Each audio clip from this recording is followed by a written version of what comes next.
हमने स्टार्टिंग से स्टार्ट कर दो।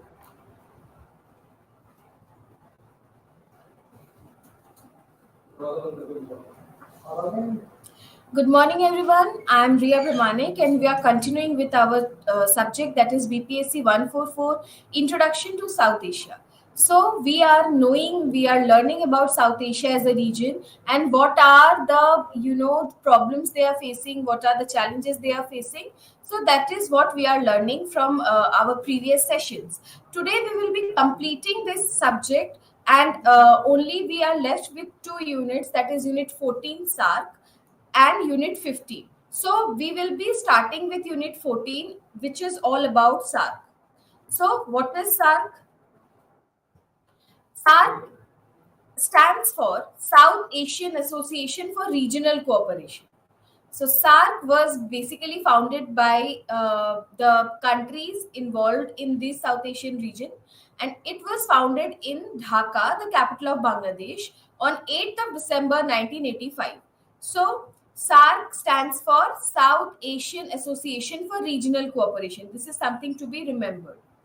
Its secretariat is based in Kathmandu, Nepal. Do remember that SARC is a organization, is an institution which is controlled by all the countries from South Asia region.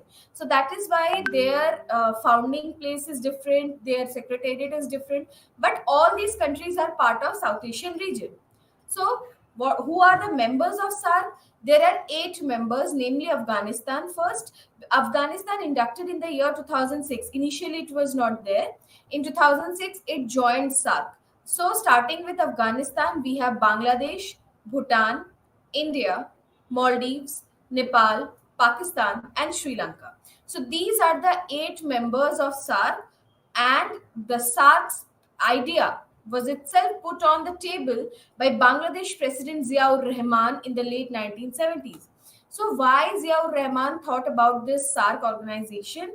Because it was needed for the smaller neighboring countries of India to contain the hegemonistic attitude of India, because India was the most powerful, strongest, economically well off country and big in terms of its geographical extent.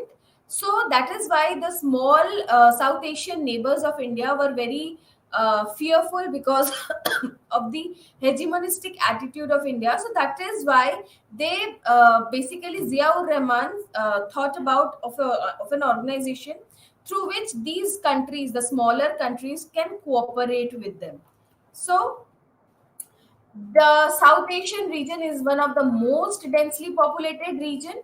Along with that, this region is one of the most fertile areas. So, South Asia as a region is most densely populated, as we already learned about this. But also, this area is the most first fertile area because of the availability of so many rivers and fresh water. So, the members of this grouping have a lot in common. So, why they have a lot in common? Because they have a shared history and shared geography. How? Why? How can we say that we have a shared history? So, starting from Indus Valley civilization, we the countries of this region saw that also they all are a victim in the hands of the colonial empire ruled by Britishers. Not only Britishers, initially there were many other European countries also, but majorly it was British, which lasted long, and that is why we all, basically all the countries, are governed by the colonial empire at some point of time. So we have a shared history of colonialism, and also we share our geography. How? For example, we share Thar Desert. India has a portion of Thar Desert. Also, Thar Desert is available in Pakistan. So, Thar Desert is with Pakistan also, India also. Along with that, we have Himalayas, which is shared by many other countries apart from India. And also, there are many rivers which flows through not only one country but maybe 2 or 3 countries along with. other features. So we can say that these countries in this region has a shared history and shared geography. There is a cultural and civilizational heritage which provides the platform to pursue their common interest. So we can see here that the cultural heritage of these countries of the region are quite similar, and also they have common traditions, dress, food, and culture and political aspects, thereby synerging their actions. So this is how they are all connected. So all the SAARC countries have also common problems and issues. So what are these common problems that all the SAARC countries are facing? The first is poverty, illiteracy, malnutrition, natural disasters, internal conflicts, industrial and technological backwardness, low GDP, and poor socio-economic condition. So all these problems were common with all the countries of the South Asia. So all the 8 countries we have learned in our previous slide are facing these problems, which includes poverty, illiteracy, malnutrition, natural disasters, internal conflicts, industrial and technological backwardness, low GDP, and poor socio-economic conditions. India dominates the grouping because of its size, population, economy, technological superiority, and scientific progress, etc. So, why SAARC's idea came into being? Because they want to contain the hegemonistic attitude of India, and President Ziaur Rahman came with this idea. So why India dominate the other small countries? Because India is big in size, its population is huge, its economy is huge, they have technological superiority and also scientific progress along with other features. So this is why India is the most powerful country in this entire region. Now we will be learning about charter and its principles. So SAARC was established with two primary objectives. So, what are these two primary objectives? The first one is to promote regional integration in South Asia by improving connectivity and people to people relations. So, we should not forget that the countries which comprises the South Asia are inherently connected to each other since a very long time. Suppose, for example, if we can say that India after independence, it became India as a country. But before the independence happened, before the partition, India comprised of the areas of Pakistan and Bangladesh. So we can say that there is a kind of connectivity with these countries now, and also many people from those areas also have people to people relations. So the basic idea of South Asians was to promote the regional integration because they have shared history, shared geography. People are from the same families even before the partition. So there were many closed connections between these countries. Also, the second point is to promote economic integration of South Asia countries by reducing trade barriers. So, because all these nations are facing the same problems like poverty, literacy, etc., so they want to promote economic integration of South Asian countries by reducing trade barriers. So, these were the two primary objectives. Just a second.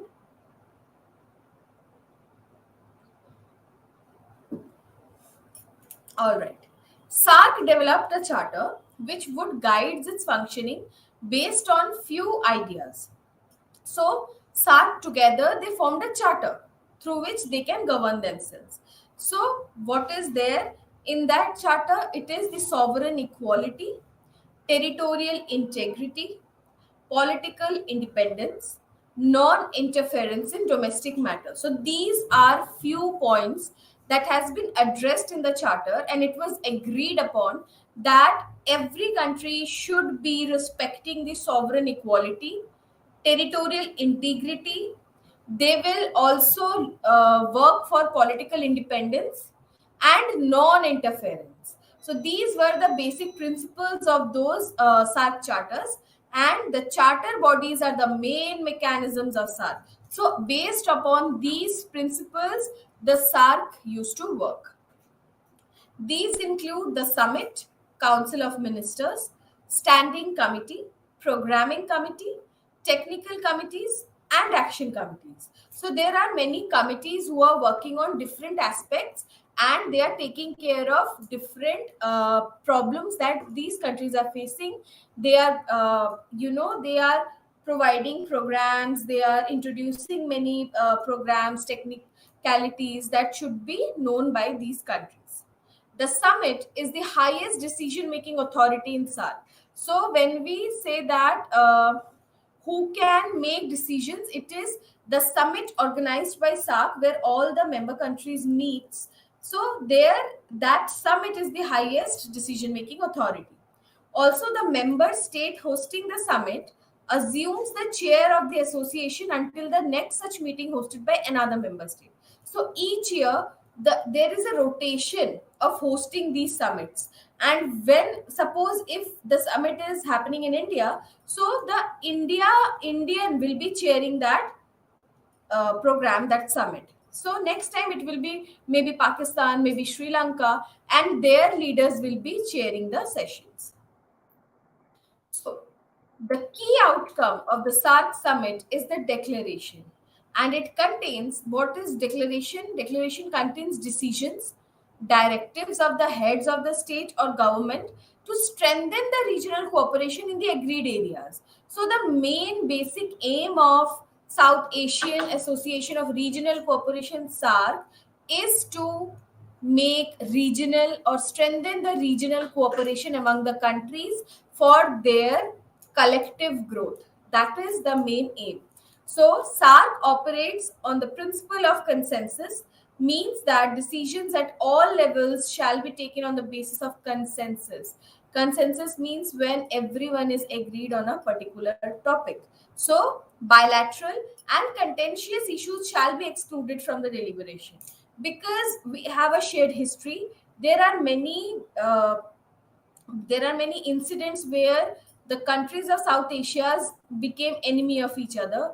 They have rivalries, they have hostile relations, and during such summits, they try to exclude these contentious issues so that they can work solely on their regional cooperation. Now, let's talk about all the summits and the important outcomes. So, what are the summits and their important outcomes? SAARC summits are held biannually and are hosted by the member states in alphabetical order. So, how these summits are being hosted? In alphabetical order.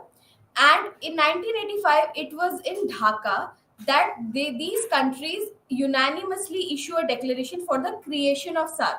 So, SAARC started from Dhaka. So, first of all, it was Dhaka. And why Dhaka? Because Bangladesh was the first country in the list of alphabetical order, because by that time, Afghanistan didn't join.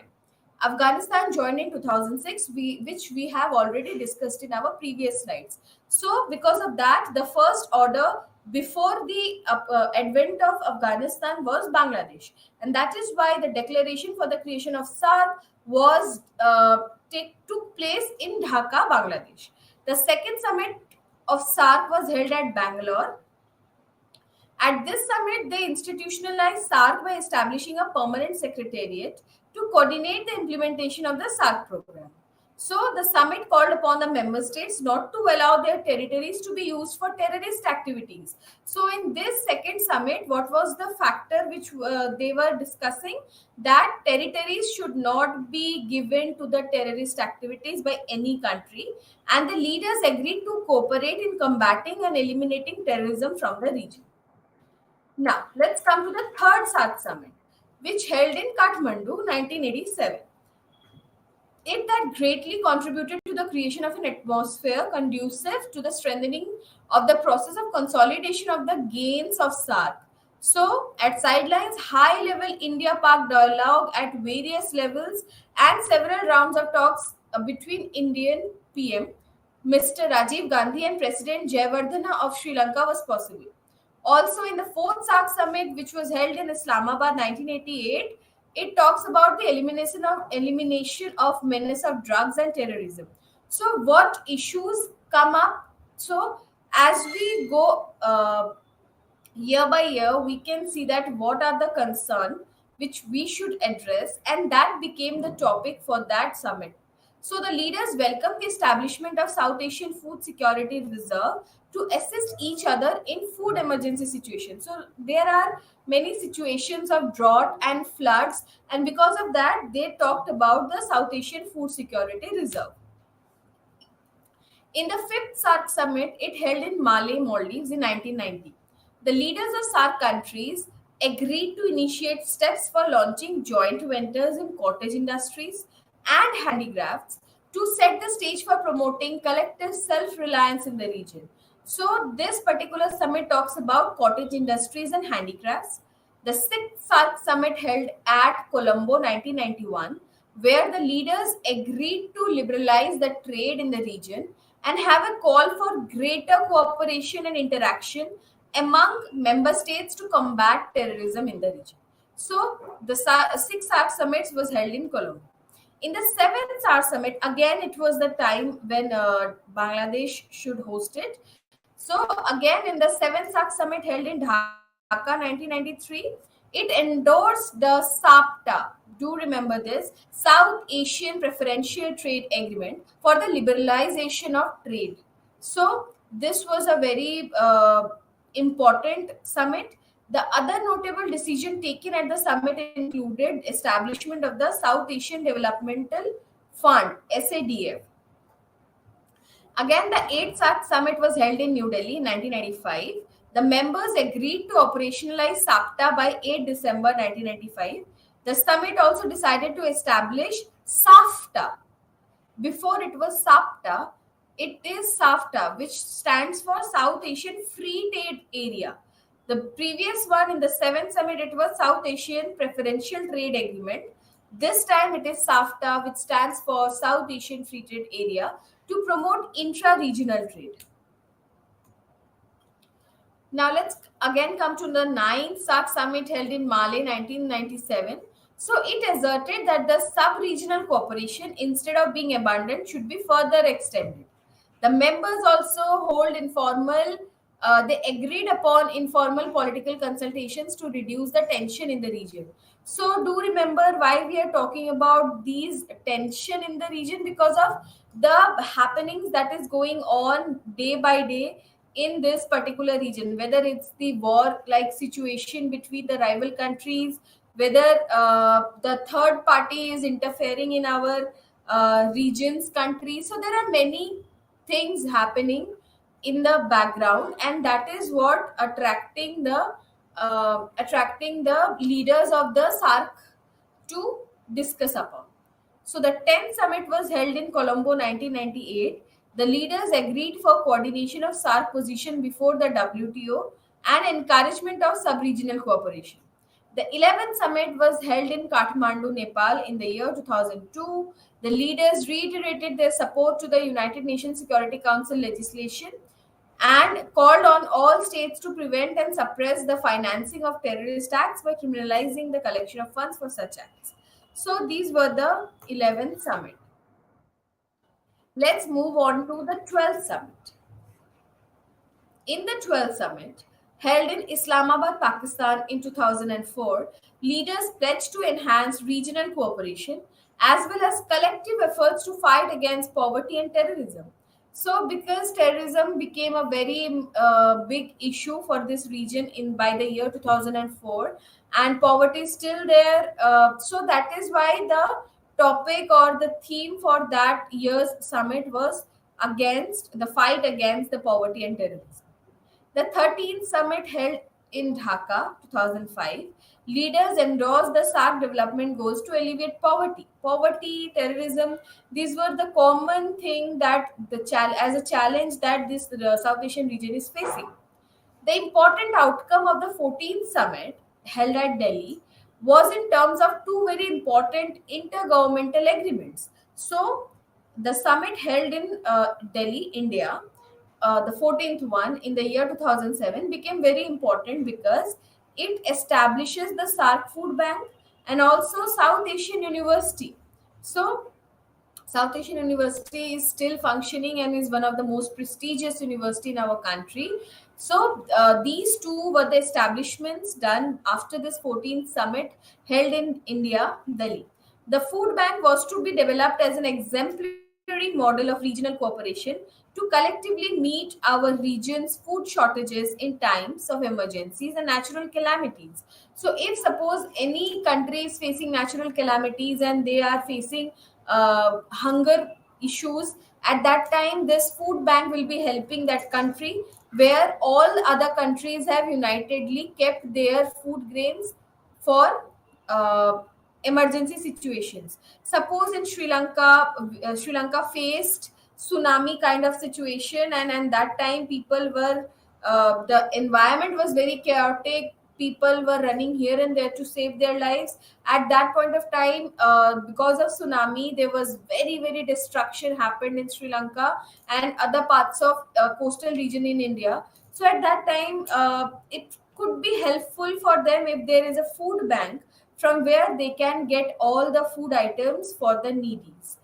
It was also the 14th summit established the South Asian University, which meant to be developed as a center of excellence in higher education for the entire region. So who can apply in South Asian University? All the South Asian nation countries students can apply in this university. So was to be yet another milestone in the history of SARC. This collaboration with the countries upon an university is a very big achievement for SARC. The 15th summit held in 2008 in Colombo concluded with the adoption of Colombo Declaration on Food Security. So, climate change was a central issue of the 16th Thimphu Summit, Thimphu, Bhutan, held in 2010. The summit theme was towards a green and happy South Asia. So, the theme of 16th summit was the towards a green and happy South Asia. The members signed a SARC convention on cooperation on environment to tackle the problem of climate change. In Addu, Maldives, the 17th SARC summit was held in 2011. The leaders agreed to finalize the regional railways agreement to convene the expert group meeting on motor vehicle agreement in order to harness the full potential of economic opportunities. Let's talk about the 18th SARC summit held in Kathmandu 2014. So SARC has had no summit level meeting since then. The next meeting has been called off due to India-Pakistan tensions, which was scheduled to be held in Islamabad November 2016. So because of the tension like situation between the relation between India and Pakistan, so this meeting has been called off. However, following Pakistan's involvement in Uri terror attack on September 2016, India expressed its inability to participate in the summit. So India refused to participate in the summit after the Uri terror attack happened, done by the Pakistani terrorist troops towards the Indian army. Soon after, Bangladesh, Afghanistan, Bhutan, Maldives, and Sri Lanka also pulled out of the summit, supporting India against terrorism. Some citing fears of regional insecurity caused by Pakistan and a lack of conducive environment for the talks. So, in a situation where a country is attacking, where a country's terrorist groups is attacking another country's army, at that point when they have rivalries, they have historical, history of rivalry. So at that point of time, it is not conducive to have an environment where they can sit and talk, because there will be many animosity, hostilities between the two countries. Now, let's start with knowing the regional centers. Let's start with SARC Agriculture Center, SAC, Dhaka. SAC, the SARC Agricultural Center, the full form, was established in the year 1989 with the mandate to provide timely, relevant, and universal access to information and knowledge resources to all the agricultural practitioners of the SARC members country, and why it is being done to achieve their respective goals through networking, agriculture, knowledge, and information systems by adopting appropriate information and communication technologies, management practices, standards. So, what was the role that SARC Agricultural Center played? And it is important. Why? Because South Asian region is basically an agricultural region, where people are more into agricultural produces. Agriculture is the sector through which these countries are, known for. So that is why taking an advancement in agricultural center was a very good idea, and this is how they advanced this agricultural center. Next come the SARC Energy Center, Islamabad. So, SARC Energy Center, was established in the year 2006 with the mandate to provide technical inputs for the SARC working group meetings on energy, well facilitate accelerating the integration of energy strategies within the region by providing relevant information, state of the art technology and expertise. So, energy became a very important source of development, and that is why this SARC Energy Center was established in 2006. Next comes the SARC Cultural Center, SCC, Colombo. SCC was established in 2009 with the mandate to promote regional unity through cultural integration and intercultural dialogue and contribute towards the preservation, conservation, and protection of South Asia's cultural heritage within the framework of the SARC Agenda for Culture. So, the culture, the tradition of these South Asian countries are very, very vibrant, and that is why it was important for these countries of the region to save their cultural heritage and to conserve that and protect that. And for that purpose, SARC Cultural Center was established. Next comes the SARC Tuberculosis and HIV/AIDS Center, Kathmandu. STAC, SARC Tuberculosis and HIV/AIDS Center. So the diseases, because the diseases become so popular, not popular in the sense, but very extensively. It was spreading across the region, irrespective of the territorial borders. So that is why there was a need to address this issue, and STAC was established in 1992 with the mandate to prevent and control tuberculosis in the region by coordinating efforts and to exchange of information, research, capacity building, and implement activities on the latest developments and findings in the field of tuberculosis in the region and elsewhere. So, because of the spreading up of these diseases in the entire South Asian region, it was needed to understand that we should share the information, share the formulas of the medicines, the research, so that all the countries of this particular region can work on this to control tuberculosis disease. Next comes the SARC Disaster Management Center, SDMC, Delhi. SDMC was re-established in November 2016 for expanding role by merging four erstwhile SARC centers. So, what are these four erstwhile SARC centers? The first is SARC Disaster Management Center, SARC Meteorological Research Center, SARC Forestry Center, and SARC Coastal Zone Management Center. So that, and what is the mandate is to support the disaster risk reduction initiatives through application of science and technology.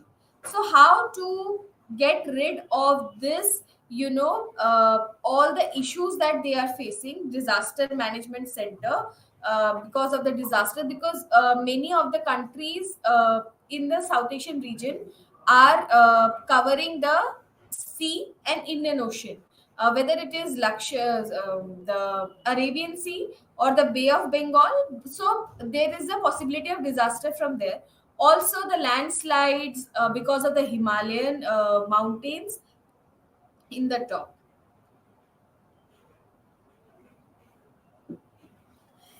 So that is the reason why there was a need to create a disaster management center. Now, let's talk about how to make SARC more effective. SARC should focus on trade, connectivity, and security. So, how can we make SARC more productive? Because of it can focus on trade, connectivity, and security. On the trade front, the emphasis has to be on effective implementation of what should be done. Free trade pact, first of all. Secondly, pairing the sensitive list Thirdly, eliminating the non-tariff barriers and harmonizing standards and custom procedures. Just a second.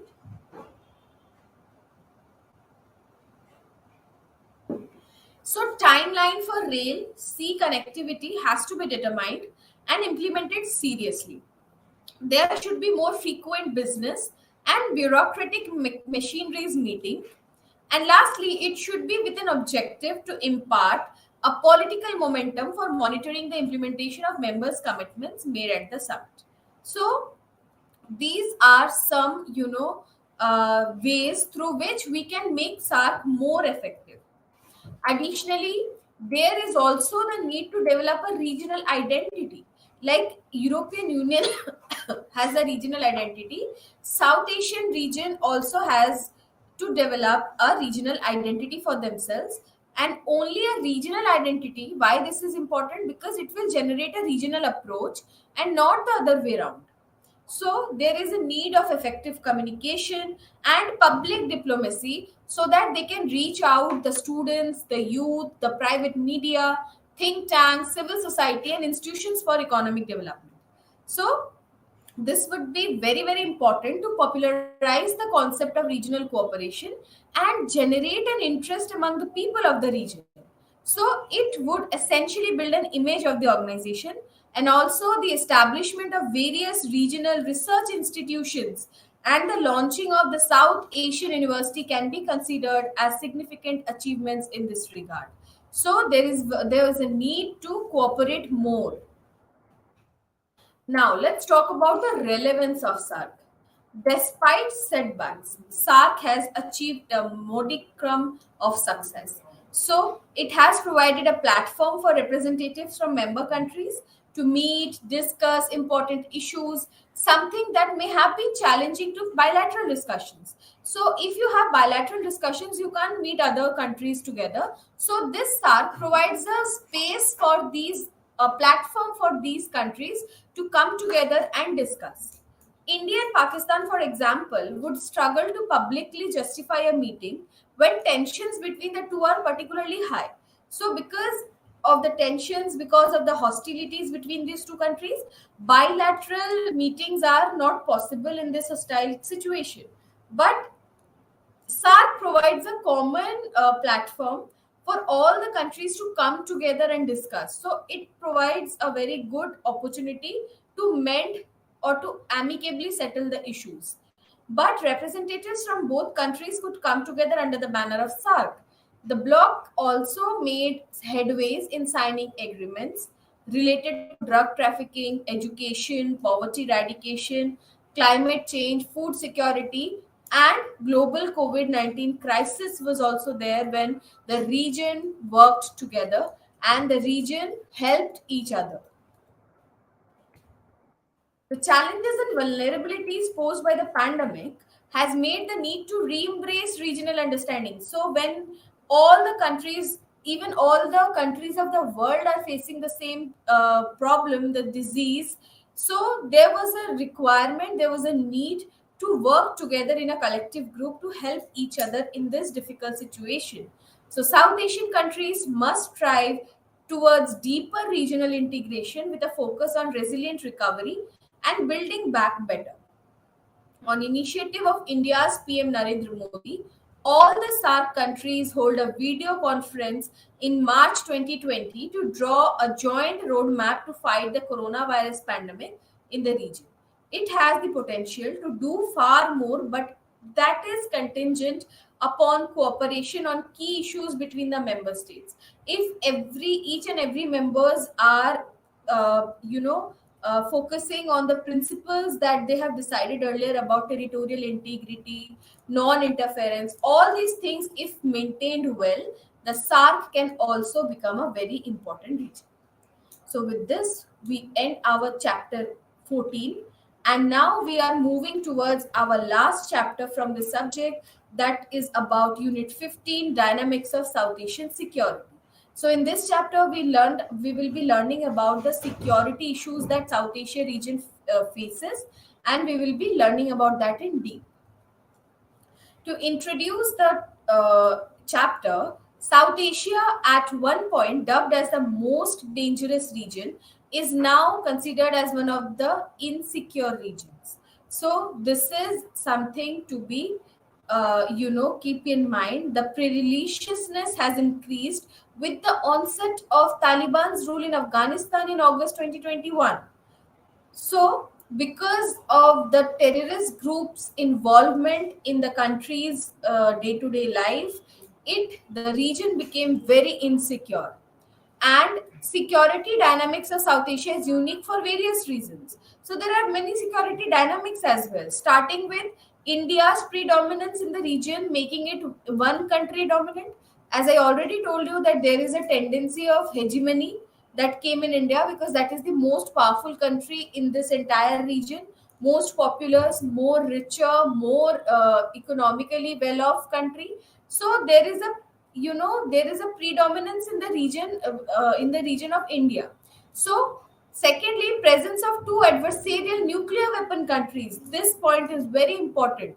Why? Because the two countries who are rivals of each other in this region, that is India and Pakistan, both of them are nuclear weapon country, and that makes the matter worse, along with another nuclear weapon power in the proximity. So China also shares border with India, and China is also a nuclear weapon country. So this region is very, there is a security dilemma that happens.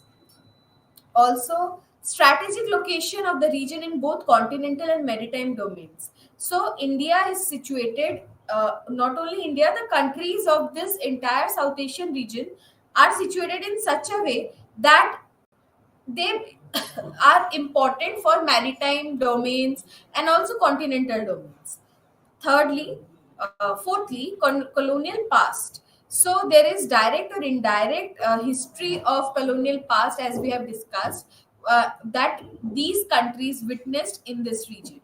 Also, one of the most populous and impoverished region, because of the population in South Asian region is the most populous one, also the most impoverished region in the entire world because of underdevelopment, poverty, hunger, etc. It witnessed or have been witnessing conventional and subconventional conflicts insistently. So there are many conflicts going on here and there with the neighbors. So that is there.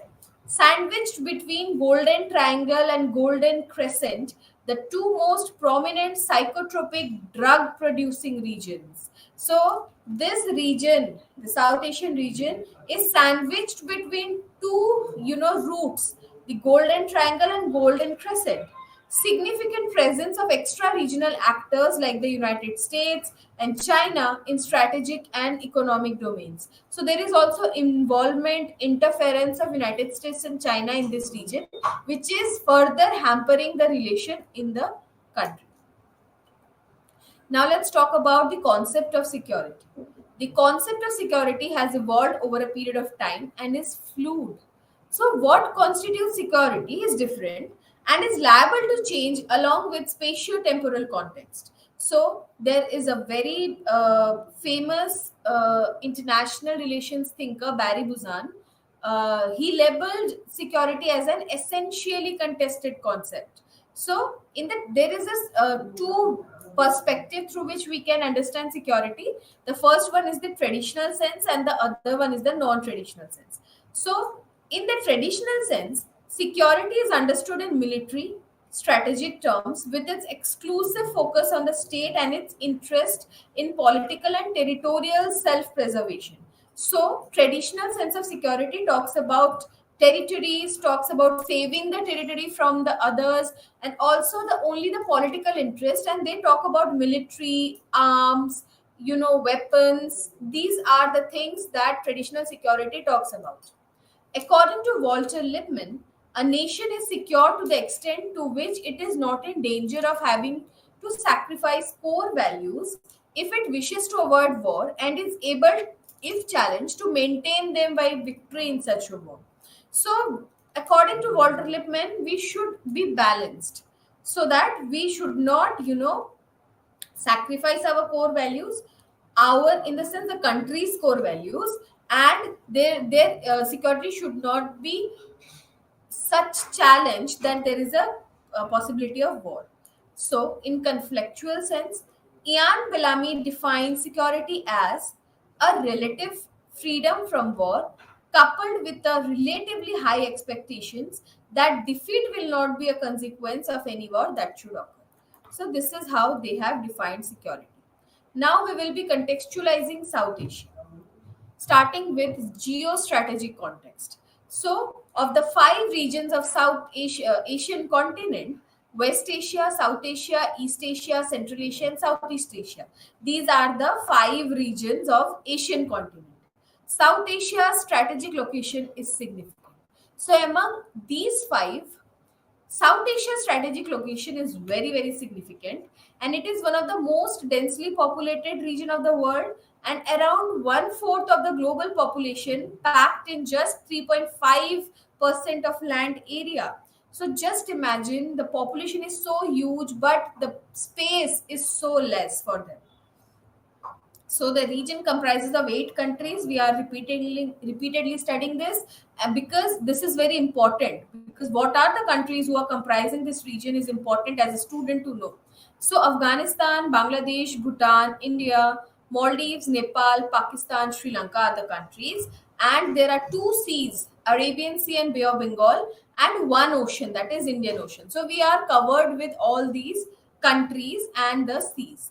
So, like in the international system, small states constitute majority in terms of number of South Asia, and the region is very populous but one of the most poorest. So, despite similar cultural attributes, the region is least integrated. So, we have so many cultural similarities, tradition similarities with each other, but we are least integrated.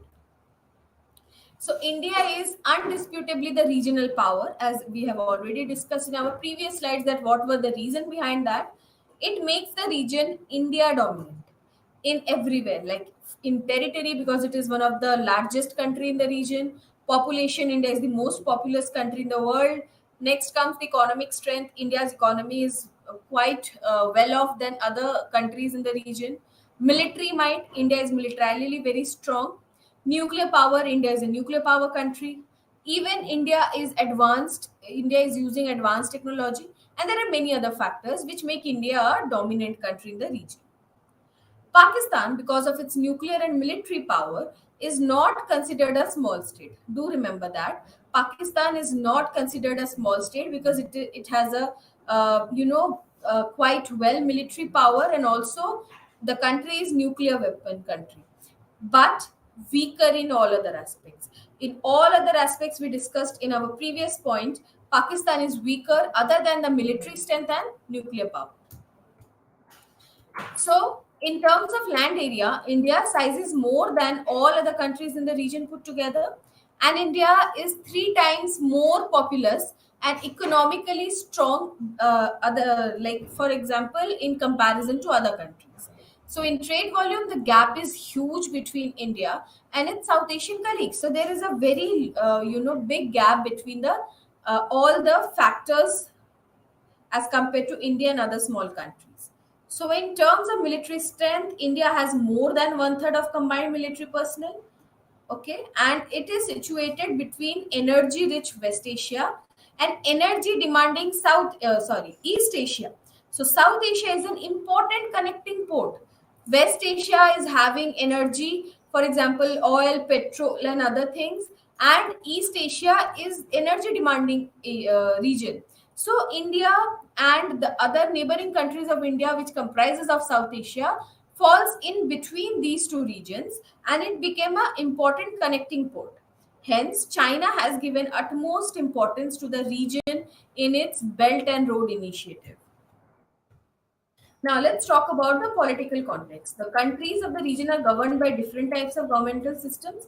There is democracy, constitutional monarchy, authoritarian, or even religious. India, Bangladesh, Pakistan, and Nepal. These countries have adopted the parliamentary form of democracy. Sri Lanka and Maldives have presidential form of democracy. Bhutan is a constitutional monarchy. Afghanistan has recently declared itself as emirate under Taliban, which is a terrorist organization.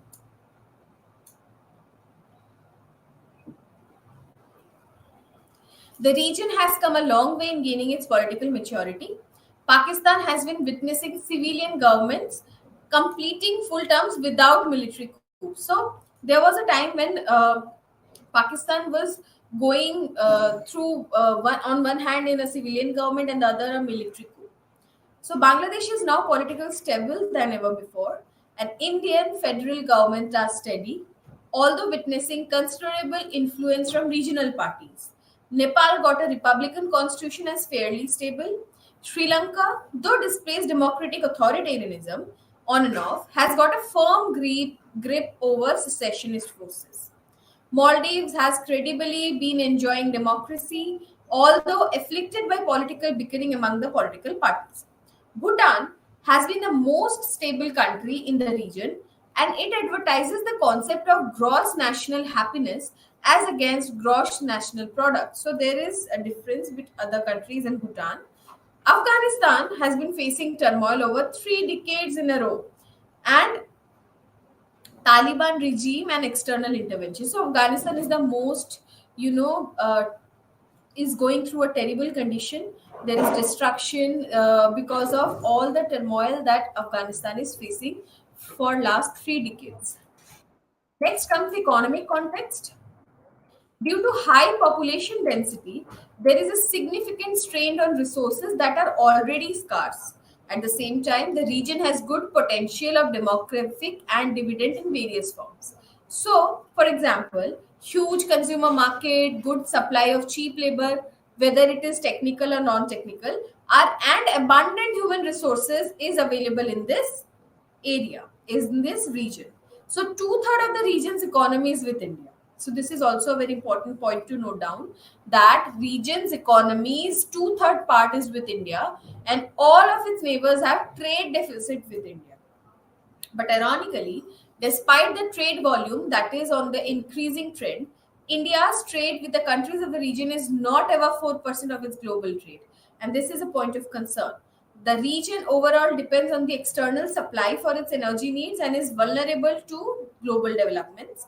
At the same time, the region is one of the largest recipient of foreign exchange due to outward economic migration. Also, the region is highly vulnerable to natural disasters, as we have already learned that because of floods, droughts, landslides, cyclones, tsunami, this region is highly vulnerable to natural disasters, which is ultimately impacting the economic condition of the countries. Also, the region has skewed presence in the service sector, especially the business process outsourcing. Now let's talk about the socio-cultural context. The fact that South Asia is home to many cultural traditions, the region generally referred to as a microcosm of multicultural world. There are so many languages. There are more than 1,000 languages that has been spoken. There are many religious groups here. There is also hierarchical social structures like caste system which prevail in this region. But there is integrated, this region is very culturally powerful because it manifested in literature, music, cinema, dance, art, drama, paintings, architecture, and food. So, this is how these countries are united in this sense because they have a shared cultural base. So, this has been the thing. And now we will be learning about the security dynamics of South Asia. Let's talk about the traditional security dynamics. So, traditional security threats are those that threaten the state. It talks about its in territorial integrity, sovereignty, population by means of military force and armaments, war, alliances, balance of power. So the military force is trained and professional. Armaments use are either conventional or nuclear or both. And military alliances and balance of power are aimed at increasing the deterrence value. So, traditional security dynamics have conventional conflicts included. So, there are two major countries in the region, that is India and Pakistan. They have fought 4 wars: 1947-48 during partition, 1965 Indo-Pak War due to Kashmir issue, 1971 the liberation of Bangladesh, and 1999 the Kargil conflict. So, of these wars, 3 were fought in and over Jammu and Kashmir. Also, the 1971 war was about the liberation of Bangladesh, which was earlier known as East Pakistan. So there are many military deaths that happened at that time, and also there is conventional conflicts because of the Siachen Glacier, and there is also similarities of the conflicts with India and China as well, though China is not a part of South Asia, but it very much interferes in the regions, you know, uh, regions, all the happenings, what is going on, and its interference shapes the relationship of the countries of this region with each other. So both the countries, India and China, fought a war in 1962, and there has always been a hostile relation since then with China. Next comes the nuclear dimension. The conventional conflict are now complicated because the countries have nuclear weapons, and China became a nuclear weapon in the year 1964. After 10 years, India, and then Pakistan in 1998. So all three countries have more than 100 nuclear warheads each, and corresponding missile delivery systems. So this is a very very fearful situation where three major countries, the neighbors, having nuclear weapons. So we can say that this became a very important issue.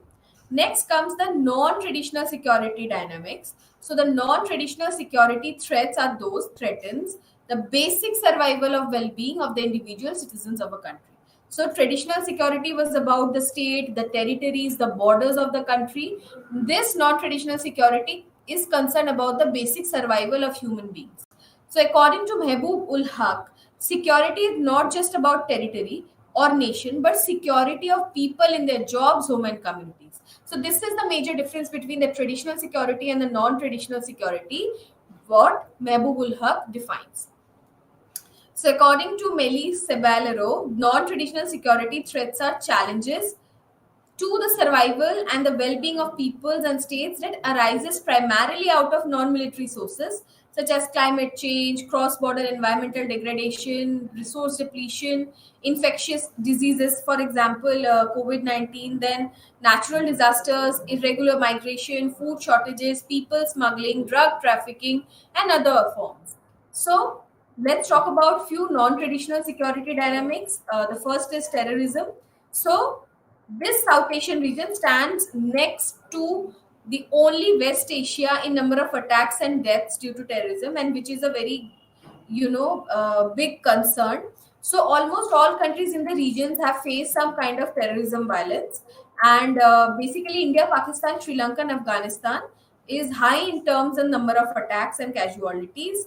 And the region also faces the traditional terrorist versus freedom fighters dilemma. So there is also a dilemma regarding this, and some of the groups considered as terror groups in one country, and also these terrorist groups are considered to be freedom fighters by the other. So there is also terror groups of the region have cross border linkages, which is became a very big problem, very big issue in also recent times, and also diaspora connections for the material, human, and diplomatic support. So people staying outside the country is helping through material, human, and diplomatic support to the terrorist groups whom they considered as freedom fighters. So these dynamics have posed serious problems in this level. Next comes the transnational organized crimes. So that is what comes under this transnational organized crimes. It is the drug trafficking, human trafficking, arms trafficking, cyber crime, etc.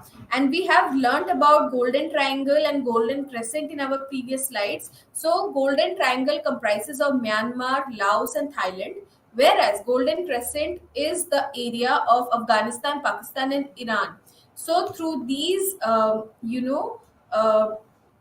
Golden Triangle and Golden Crescent, we can see that there are a kind of a drug network. So Afghanistan is all about producing 80% of the opium. So these things are happening in our South Asian region. Next comes the illegal migration. So South Asia offers itself a classic case of south-south migration. So people are migrating from this country to that country, but remaining in the same region. So according to Myron Wiener, population movement in the region since its decolonization in 1947 consisted largely of rejected peoples or unwanted migrants. So who are they? Who are these rejected people? According to him, rejected people meant are refugees who flee from their homes and they are considered to be unwanted migrants. So, this unwanted migrants includes Pakistan from Afghanistan, Nepal from Bhutan and vice versa, Bangladesh from Myanmar, and to an extent Sri Lanka from Maldives. So, these problems, the influx of migrants has resulted in demographic imbalances in the region. So, with this, I end this entire subject, Introduction to South Asia, today, and we have completed all the units by this lecture. Thank you.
మీ అందరికీ శుభోదయం.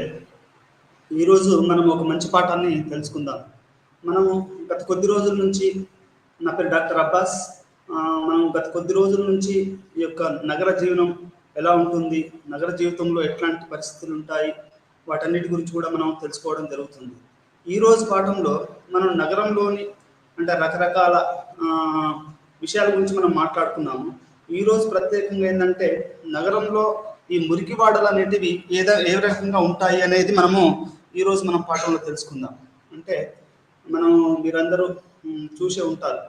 ఇప్పుడు నేను ఇంతకుముందు బస్సులో వస్తుంటే మనకు Musi river అట్లా ప్రవహిస్తూ అవపడ్డది. అది ఎంత మురికి ఉందంటే మనము చెప్పుకోవడానికి చాలా కష్టం. ఈ యొక్క మురికివాడలను కనుక మనం చూస్తే, ఈ మురికివాడలు అనేటివి is become a defining character of the city. అంటే పట్టణాన్ని నిర్వర్తించడానికి ఈ మురికివాడలు అనేటివి ఒక ఉదాహరణగా మనం మిగిలాయని చెప్పాలి. అసలు ఎందుకంటే మనకు పల్లెటూరులను కనుక తీసుకుంటే, అక్కడ మురికివాడలు అనేటివి ఉండవు. కానీ అదే సిటీలో అయితే అసలు మురికివాడలు అంటూ లేకపోతే మనం నగరాన్ని కానీ నగర జీవితాన్ని కానీ మనము అంచనా వేయలేదు. అంటే దీని అర్థం ఏంటి అంటే మురికివాడలు అనేటివి నగరంలో ఒక భాగంగా ఉన్నాయని మనం చెప్పుకోవచ్చు. మరి ఎందుకు జరుగుతుంది ఈ యొక్క మురికివాడలు అనేటివి ఎందుకు డెవలప్ అవుతున్నాయి అంటే దానికి ప్రత్యేకమైన కారణాలు ఏంటంటే గత 200 సంవత్సరాలలో ఈ యొక్క నగరాలు అనేటివి ఎంత భారీగా పెరిగాయంటే ర్యాపిడ్ అర్బనైజేషన్, అంటే శరవేగంగా మారుతున్నటువంటి పట్టణాభివృద్ధి. మీరు ఇప్పుడు హైదరాబాద్ని చూసుకోండి, ఔటర్ రింగ్ రోడ్ అని, ఆ తర్వాత ఇంకా మెట్రో అని, రకరకాల బస్సులని, ఇంకేదేదో రోజు రోజుకి హైదరాబాద్ మహానగరం కూడా మారుతుందని మనం చెప్పుకోవచ్చు. అంటే ఇక్కడ పట్టణాలు అనేటివి శరవేగంగా మారుతున్నాయి. గత 200 సంవత్సరాలలో ఈ యొక్క 5% ఉన్నటువంటి జనాభా ఇప్పుడు 51% పట్టణాలలో జీవించడం మొదలుపెట్టారు. అంటే ఒకప్పుడు 5% ఉన్నటువంటి పట్టణ జనాభా ఇప్పుడు 51% వచ్చింది. అంటే గత 200 సంవత్సరాలలో ఈ యొక్క అర్బనైజేషన్ అనేది ఎంత వేగవంతంగా మారుతుంది అనేది మీరు అర్థం చేసుకోవచ్చు. ఇది భారతదేశంలోనే కాదు, ప్రపంచవ్యాప్తంగా కూడా ఈ యొక్క అర్బనైజేషన్ అనేది చాలా చాలా వేగంగా మారుతుంది. అదేవిధంగా అది రోజు రోజుకి అసలు పట్టణానికి గ్రామానికి ఒక పెద్ద తేడా లేదన్నంత విధంగా ఈ యొక్క అర్బనైజేషన్ అనేది మారుతుంది. అంటే ఎందుకు, మీరు ఒక ప్రశ్న అడగవచ్చు, ఎందుకు సార్ ఇంత మనకు పల్లెటూరు ఉన్నాయి, మనం వ్యవసాయం చేసుకుని బతకొచ్చు, లేకపోతే మనము హ్యాపీగా బతకొచ్చు కదా అంటే ఎందుకు జనాలు పల్లెటూరును వదిలిపెట్టి సిటీలోకి వస్తున్నారు, దీన్ని మనం ఎట్లా అరికట్టవచ్చు? ఇంటర్నల్ మైగ్రేషను, ఎక్స్టర్నల్ మైగ్రేషను, అంటే ఒక గ్రామం నుంచి సిటీకి ఎందుకు వస్తున్నారు, వచ్చినప్పుడు వాళ్ళు ఏ రకమైనటువంటి సమస్యలు ఎదుర్కొంటున్నారు, మనం దాన్ని ఎట్లా అరికట్టవచ్చు, ఇవన్నీ కూడా ఈరోజు మనం చర్చించాలి. ఎందుకు వస్తున్నారు అనేది మనం ఆలోచించాలి. అంటే గ్రామీణ ప్రాంతాలలో మనం ఇంతకుముందు మాట్లాడుకున్నట్టు పుష్ అండ్ పుల్ ఫ్యాక్టర్స్ వల్ల ప్రతి వాళ్ళు కూడా సిటీలోకి వచ్చి వాళ్ళు బతకాలని కోరుకుంటారు. అంటే సిటీ జీవితం అనేది ఒక సౌకర్యవంతమైన, ఒక ఆరోగ్యకరమైన, ఒక ఆర్థికపరమైన జీవనం కలిగి ఉంటుందని చాలామంది భావిస్తారు. అయితే ఈ యొక్క సిటీలో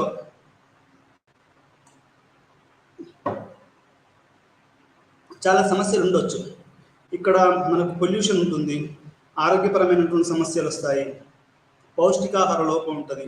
ఇప్పుడు నేను చూడండి, ఉదయం టిఫిన్ చేసినా కానీ నాకు ఎనర్జీ సరిపోవట్లేదు. అంటే ఇక్కడ పౌష్టికాహార సమస్యలు కూడా చాలా ఉంటాయి. అంటే ఈ మురికివాడలు అనేది ఒక మాటలో చెప్పాలంటే అది సరిగా డిఫైన్ చేయలేనటువంటి అర్బన్ ప్లానింగ్ అని చెప్పొచ్చు. ఒక నగర నిర్మాణాన్ని కనుక మనము సరిగా ప్రణాళిక చేయకపోతే అది స్లమ్ రూపంలో వచ్చే అవకాశం ఉంది. అసలు మీరు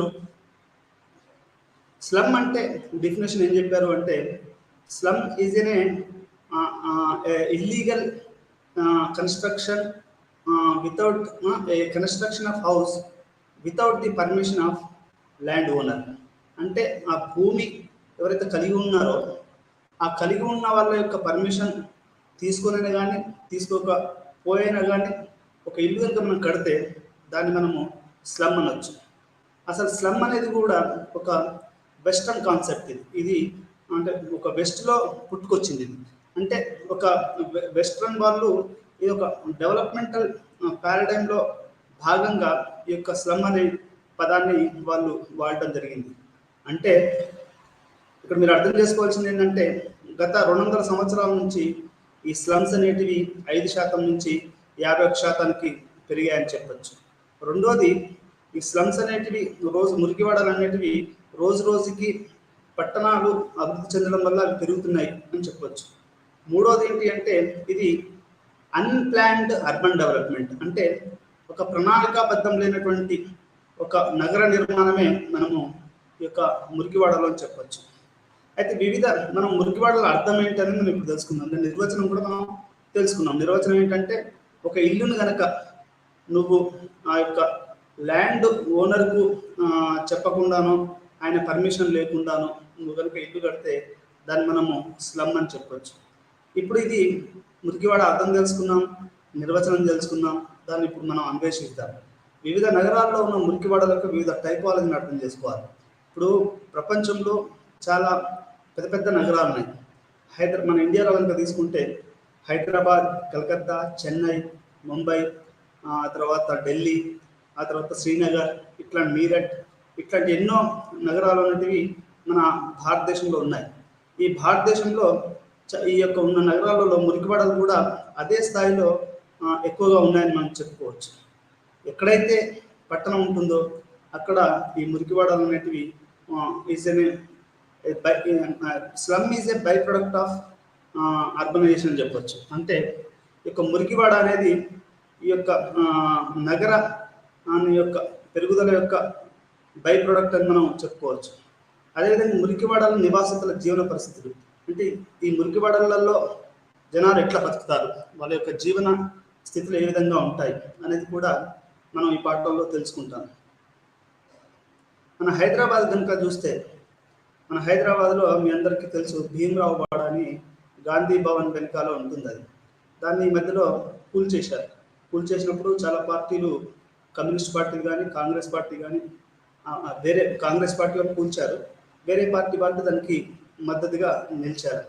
ఈ భీమరావు నగర్ అనేది ఒక పెద్ద హైదరాబాద్ నగరంలో ఒక పెద్ద మురికివాడ అని చెప్పొచ్చు. ఈ మురికివాడలో జనాలు ఎలా జీవిస్తారు, వాళ్ళ ఆరోగ్య పరిస్థితి ఏంటి, వాళ్ళ చదువుల పరిస్థితి ఏంటి, వాళ్ళ యొక్క శానిటేషన్ ఏంటి, వాళ్ళ పోయి లెట్రిన్ ఎట్లా ఉంటుంది, లేకుంటే లెట్రిన్కి వాళ్ళకు అసలు ఫెసిలిటీస్ ఉన్నాయా లేవా, డ్రింకింగ్ వాటర్ అంటే మినిమం డ్రింకింగ్ వాటర్ ఉన్నా వాళ్ళకి దొరుకుతున్నాయా లేవా, దాంట్లో ప్యూరిఫైడ్ డ్రింకింగ్ వాటర్ ఎట్లా ఉంది, లేకుంటే లెట్రిన్కి పోయే వాటర్ ఎట్లా ఉన్నది. నా ఫ్రెండ్ ఒకటి చెప్పాడు. వాడు ఏం చెప్పాడంటే ఆస్ట్రేలియాలో నీకు బాత్రూమ్ వాటర్ను ఈ యొక్క వేరే వాటర్ అనేది వేరువేరుగా ఉండవు, అన్ని కలిపే ఉంటాయి. ఈ రకంగా మనకి ఈ యొక్క వాటర్ ఫెసిలిటీ అనేది ఏ రకంగా ఉంది. మరి పౌష్టికాహారం అంటే మీ అందరికీ తెలుసు, మంచి వాళ్ళకే మంచి ఆహారం దొరకడం అనేది చాలా కష్టం. అట్లాంటిది ఒక మురికివాడలో ఉన్నటువంటి వాళ్ళకి ఒక మంచి ఆహారం దొరకడం అనేది అది ఒక కష్టతరమైనటువంటి పని అని చెప్పుకోవచ్చు. మురికివాడలలో ఎవరు బతారండి? రిక్షా పుల్లర్స్, కార్మికులు, స్త్రీలు, పిల్లలు, దళితులు, గిరిజనులు, వలస వచ్చిన వాళ్ళు, వీళ్ళందరూ కూడా ఈ యొక్క పట్టణ జీవనాన్ని అంటే పెద్ద పెద్ద ఇళ్లలో ఉండలేరు, వాళ్ళు చేయలేరు. కాబట్టి వాళ్ళు ఈ యొక్క చిన్న చిన్న గుడిసెలు వేసుకొని మీకు ముంబైలో కానీ హైదరాబాద్లో కానీ ఈ యొక్క బతుకుతూ ఉంటారు. అంటే ఈ యొక్క పట్టణంలో లివింగ్ కాస్ట్ అనేది చాలా ఎక్కువగా ఉంటుందని మనం అర్థం చేసుకోవాలి. ఈ గ్రామీణ ప్రజలు దీన్ని వాళ్ళు ఆఫర్డ్ చేయలేరు. వాళ్ళు ఏంటి అంటే ఈ మహానగరానికి వచ్చినప్పుడు ఏదో ఒక చోట ఇంత గూడు దొరికి చాలు అని భావిస్తారు. ఏ రోడ్డు మీదనో ఎక్కడనో వాళ్ళు తమ యొక్క ఇల్లును వేసుకోవడం జరుగుతుంది. అంటే దీన్ని మనము మురికివాడ అని చెప్పచ్చు. ఉదాహరణకు మీకు చెప్పాలి అంటే మన తెలంగాణలో పాలమూరు కూలీలను కనుక మీరు చూస్తే, మీరు చాలామంది మీరు రోడ్ల మీద పోతూ ఉంటే ఈ యొక్క రోడ్లు నిర్మాణాలు కానివ్వండి, లేకపోతే ఇంకేమైనా నిర్మాణం చేసే వాళ్ళంతా కూడా పాలమూరు కూలీలు ఎక్కువగా ఉంటారు. ఈ పాలమూరు కూలీలు ఎక్కువగా ముంబై, హైదరాబాద్ ఇట్లా ఈ ఎక్కువగా శ్రీకాకుళం, పాలమూరు, ఆదిలాబాదు, లేకపోతే ఛత్తీస్గఢ్, రాంచీ ఇట్లాంటి నుంచి వచ్చినటువంటి ఆ, ఈ యొక్క ఈ యొక్క కూలీలు వీళ్ళు ఏం చేస్తారు అంటే వాళ్ళు ఒక చిన్న స్లమ్గా ఏర్పడి అప్పటికప్పుడే షెడ్లు వేసుకొని వాళ్ళు బతుకుతూ ఉంటారు. వీళ్ళని మనం అర్థం చేసుకోవాల్సినటువంటి విషయం ఉంది. వీళ్ళని మనం మురికివాడలలో వీళ్ళు బతుకుతారు. వీళ్ళ యొక్క పౌష్టికాహారం లోపం ఉంటుంది. అందుకనే ఈ పౌష్టికాహార లోపం ఉన్న వాళ్ళు ఎక్కువగా పాన్లు, జర్దాలు ఇవన్నీ వేసుకోవడము, ఎందుకంటే ఆకలిని చంపడానికి. అదేమో వాళ్ళకు క్యాన్సర్ లాంటి రోగాలకు రావడం అనేది కూడా దారితీస్తుంది. అంటే ఆరోగ్యము, పౌష్టికాహారం లేకపోవడం, మురికివాడలు ఈ రకంగా అవి ఉండడం అనేది జరుగుతుంది. అయితే దీంతో పాటుగా మరి మీరు అడగవచ్చు, మీరు ఒక ప్రశ్న అడగవచ్చు, మరి ఇన్ని సమస్యలు ఉన్నప్పుడు ఎందుకు సార్ ప్రభుత్వం ఏ చర్య కూడా చేపట్టట్లేదా?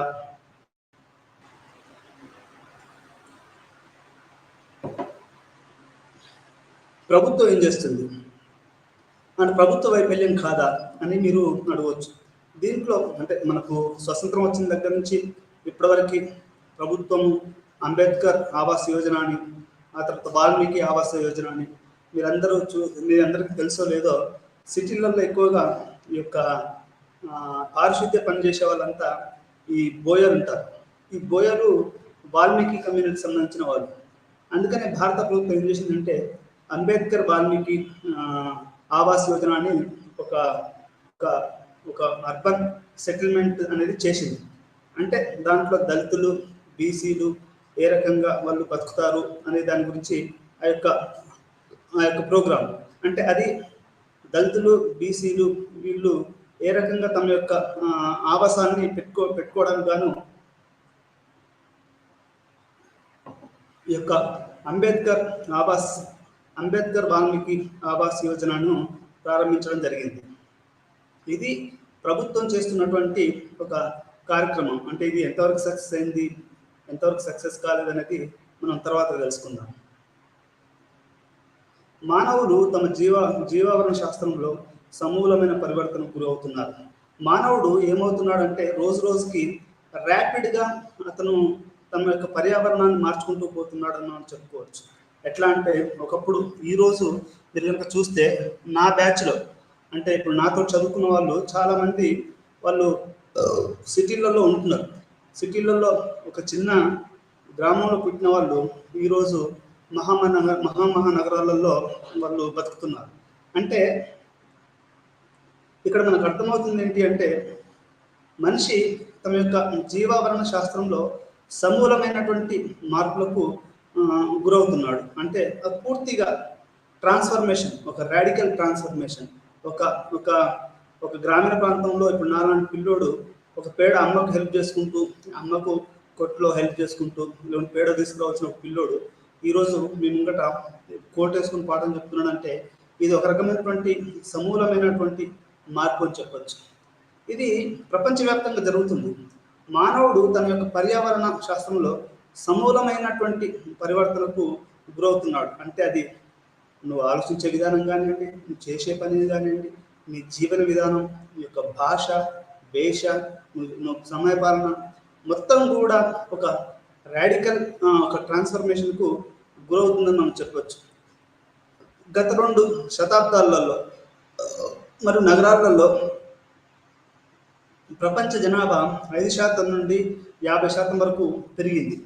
అంటే పట్టణాలలో మనం శాతం ఈ జనాభా శాతం మనం చూస్తే 5% ఉన్నటువంటి జనాభా 50%కు పెరిగిందని మనం చెప్పచ్చు. 18వ శతాబ్దం చివరిలో పారిశ్రామిక విప్లవం తర్వాత ఈ యొక్క జనాభా పెరుగుదల అనేది ఎక్కువగా వేగవంతమైంది. అంటే ఎప్పుడైతే ఈ యొక్క మాంచెస్టర్, ఆ తర్వాత ఈ యొక్క బట్టల ఉత్పత్తి అనేది మొదలైందో యూరోప్లో ఉన్న పల్లెటూరు వాళ్ళంతా సిటీలోకి రావడం, ఈ యొక్క సిటీలలో వాళ్ళు తమ యొక్క నివాసాన్ని ఏర్పరచుకోవడము ఇట్లా అనేది ఈ యొక్క ఎక్కువగా ఎప్పుడు మొదలైంది అంటే ఇది యూరోప్లో మాంచెస్టర్ అండ్ లాంకెస్టర్లో ఈ బట్టల ఉత్పత్తితో మొదలైందని చెప్పుకోవచ్చు.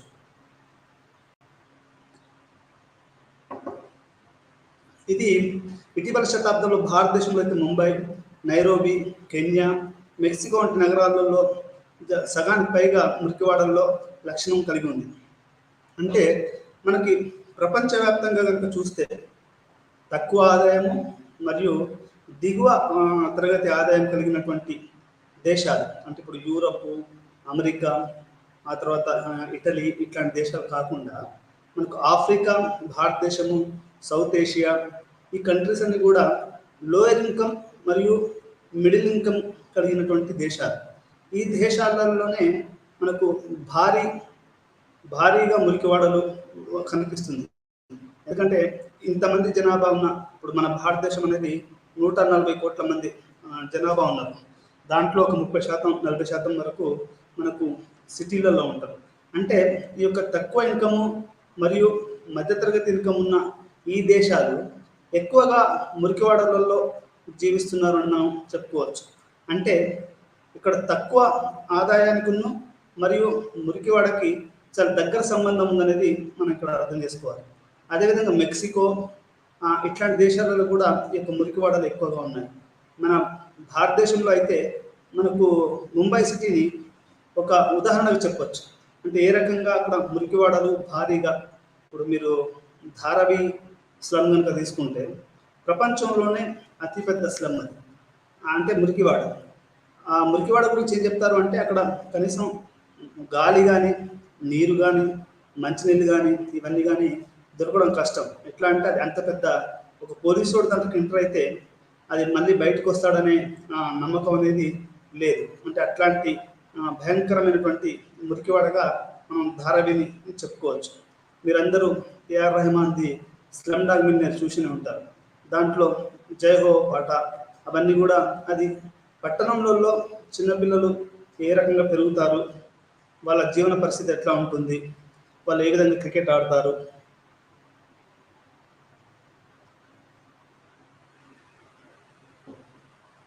ఇవన్నీ కూడా మీరు చూస్తూనే ఉంటారు. అంటే మనకు ఈ యొక్క భారీ నగరాల పెరుగుదలతో పాటుగా భారీ యొక్క మురికివాడలో పెరుగుదల కూడా ఉంటుంది.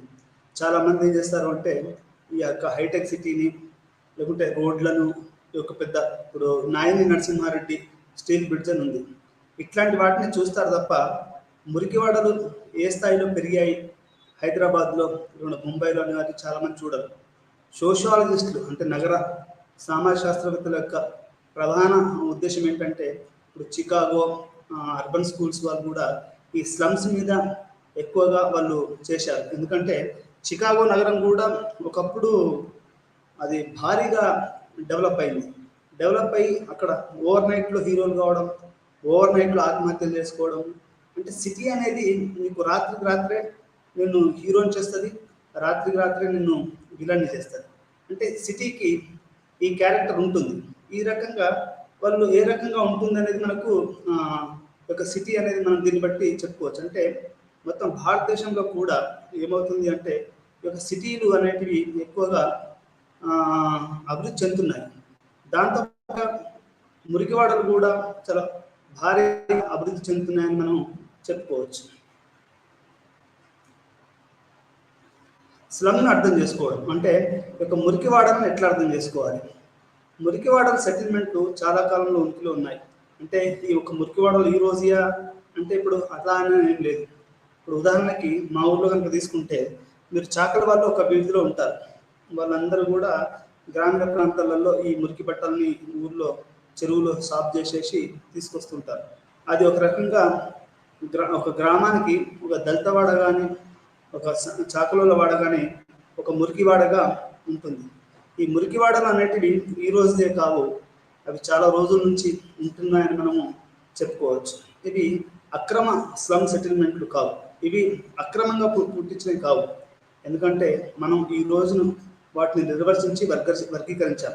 అంటే మనం స్లమ్ అని ఎప్పుడైతే మనం దాన్ని ఒప్పుకున్నామో ఆ రోజే మనం దాన్ని ఒక సక్రమమైనది అని మనం గుర్తించడం అని అర్థం.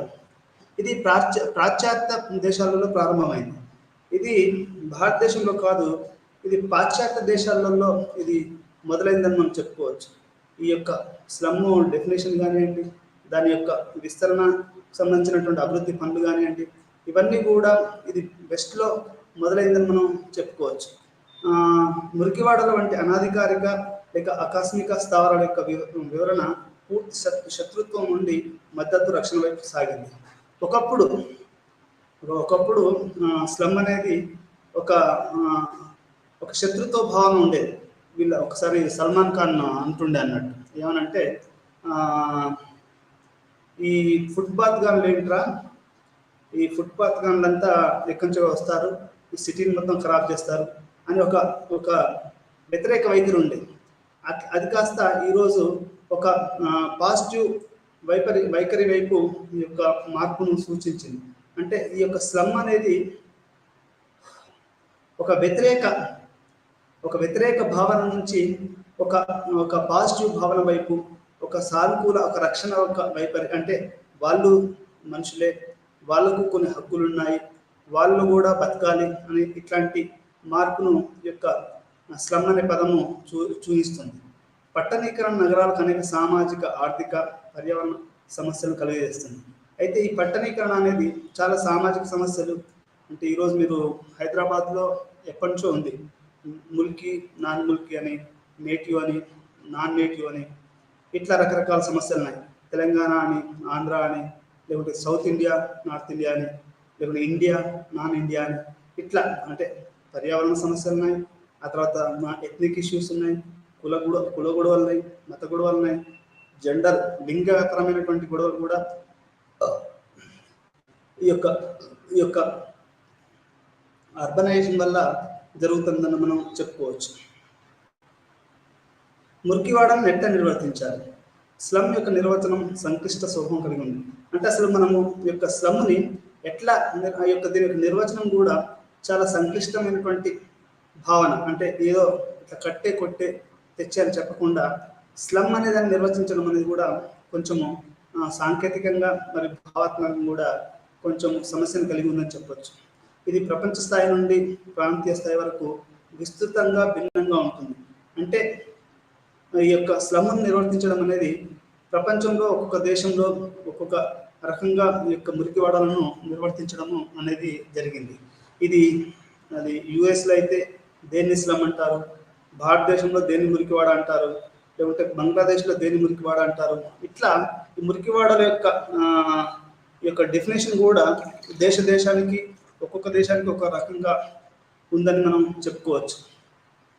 ఎక్కువ సంఖ్యలో దుర్భరమైన జీవనోపాధి, అంటే దుర్భరం ఇక అంటే ఊర్లో బతకలేము అని అనుకున్నప్పుడు ఈ యొక్క సిటీలో వచ్చి ఏదో రకంగా బతకడం అనేది జరుగుతుంది. మీరు కనుక బంకించంద్ర చటర్జీ పుస్తకం చదివితే, ఇది మన వందే మాతరం చదివితే, బెంగాల్లో 1946, 45, 46, 47 ఆ మధ్యలో ఏమవుతుందంటే ఒక చిన్న 10 చిహ్నాన అని ఒక చిన్న గ్రామం ఉంటుంది.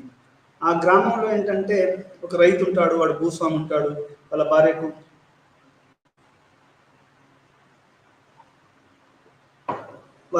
నగలు ఉంటాయి, చాలా ఉంటాయి. కానీ ఏమవుతుందంటే కరువు వస్తుంది. కరువు వచ్చినప్పుడు ఏమవుతుంది అంటే ఆ 10 చిహ్న బెంగాల్లో ఒక చిన్న గ్రామం, ఇప్పుడు దీక్షగుంట లాంటి గ్రామం అనుకోండి, ఆ గ్రామం వదిలేసేసి వాళ్ళు పట్టణానికి బయలుదేరుతూ ఉంటారు. ఈ గ్రామంలో ఉంటే కనీసం అన్నం దొరకదు, నీళ్ళు దొరకదు, కరువు, మంచినీళ్ళు దొరకవు, ఏది దొరకవు, ఇట్లా బతకడం ఎందుకని వాళ్ళు సిటీకి పోవడానికి చూస్తారు. అంటే గ్రామీణ ప్రాంతాలలో ఉన్నటువంటి ఒక దుర్భరమైన జీవిత విధానం అనేది మనిషిని పట్టణం వైపు అది దారితీస్తుంది. నీరు లేకపోవడం, ఆహారం లేకపోవడం, జీవనోపాధి లేకపోవడం, పారిశుద్ధ్యం లేకపోవడం, డ్రైనేజీ, శక్తి, రవాణా మరియు ఇతర వంటి సరికొన్ని ప్రాథమిక సేవలతో కూడిన ఒక రకమైన ప్రదేశం అని చెప్పుకోవచ్చు.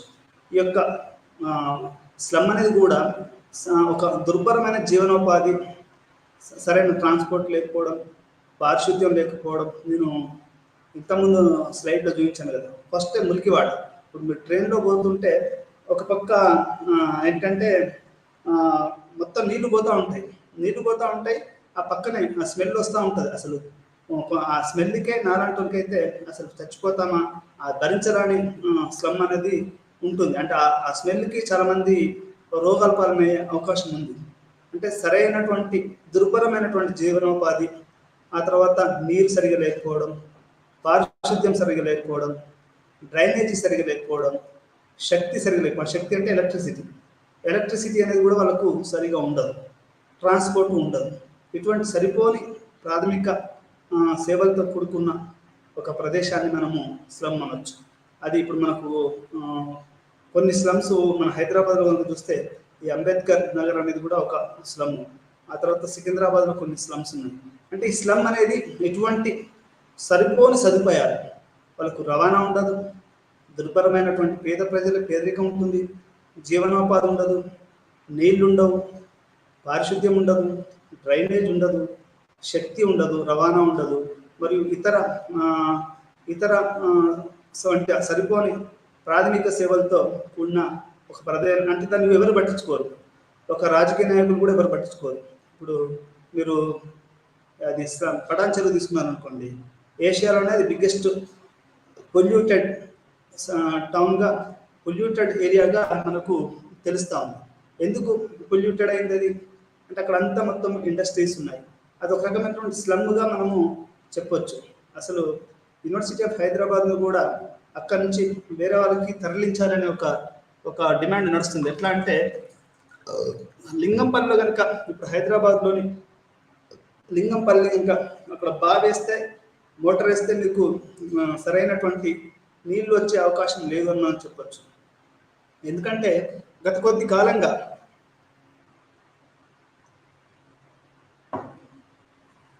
30-40 సంవత్సరాల నుంచి లింగంపల్లి అనేది రకరకాలైనటువంటి పరిశ్రమలు వదిలేసినటువంటి వ్యర్థ పదార్థాలతో భూమి, నీరు, గాలి, శబ్దం అన్నీ కూడా కాలుష్యమైపోయి ఒక దుర్భరమైనటువంటి పారిశ్రామిక వాడగా లింగంపల్లి అభివృద్ధి చెందిందని మనం చెప్పచ్చు.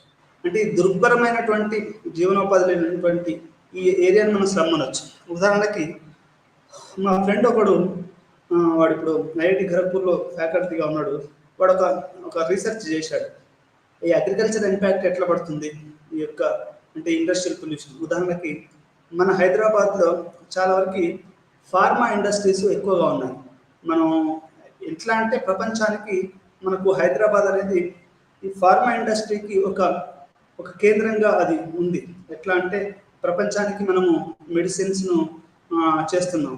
అయితే ఇక్కడ ఇదెందుకు మీరు అడగవచ్చు, ఇది ఎందుకు చెప్తున్నారు సార్, ఇక్కడ దీంతో మనకి అవసరం. ఎందుకు చెప్తున్నాను అంటే ఈ ఫార్మా ఇండస్ట్రీ వదిలేస్తున్నటువంటి ఈ యొక్క వ్యర్థ జలాలు ఇవి భూమిని, గాలిని, నీరును మొత్తం అది సిల్టేషన్ చేస్తున్నాయి. సిల్టేషన్ అంటే మీకు ఎట్లా చెప్పాలంటే భూమి మొత్తం ఇట్లా మన ఎట్లా తయారవుతుందంటే అదొక తౌడు లేకుంటే ఉప్పులాగా తయారవుతుంది. ఇక దాంట్లో ఏమీ జీవం ఉండదు. ఒక మనిషి కనుక ఎప్పటికి తాగితే ఎట్లయితే జీవం లేకుండా పోతాడో, లేకుంటే ఎప్పటికి టొబాకో అలవాటు ఉంటే ఎట్లా జీవం లేకుండా పోతాడో, సరైన ఆహారం, అట్లా ఈ యొక్క ఫార్మా కంపెనీస్ వదిలేసినటువంటి ఈ యొక్క వ్యర్థమైనటువంటి వాటి వల్ల అక్కడ భూమి, అక్కడ నీరు, గాలి మొత్తం అయిపోయి ప్రపంచంలో వన్ ఆఫ్ ది డేంజరస్ స్లమ్గా మనం పటాన్ చెరువును చూడొచ్చు. ఈ రకంగా డ్రైనేజీ, శక్తి, రవాణా, జీవనోపాధి, నీరు, విద్య, వైద్యము, ఆరోగ్యము ఇవన్నీ లేనటువంటి ఒక ప్రాంతాన్ని మనము మురికివాడగా నిర్వచనం చెప్పచ్చు. మురికివాడను గుర్తించడం, వర్గీకరించడం. మురికివాడలను ఎట్లా గుర్తించాలి? 3 రకాలైనటువంటి మురికివాడలు ఉంటాయి. ఒకటేమో నోటిఫైడ్ మురికివాడలు. నోటిఫైడ్ మురికివాడలు అంటే గవర్నమెంట్ ఆఫ్ ఇండియా దాన్ని గుర్తించింది అని అర్థం. రెండోది రికగ్నైజ్డ్ స్లమ్స్. అవి 40,000 వరకు ఈ యొక్క 130 లక్షల హౌస్ హోల్డ్స్ యొక్క నోటిఫైడ్ దాంట్లో ఉన్నాయి. నోటిఫైడ్ అంటే ప్రభుత్వం గుర్తించి అక్కడ నీళ్లు, ఆ తర్వాత విద్య, వైద్యము ఇవన్నీ కల్పించడాన్ని మనం నోటిఫైడ్ స్లమ్స్ అని చెప్పొచ్చు. ఆ తర్వాత రికగ్నైజ్డ్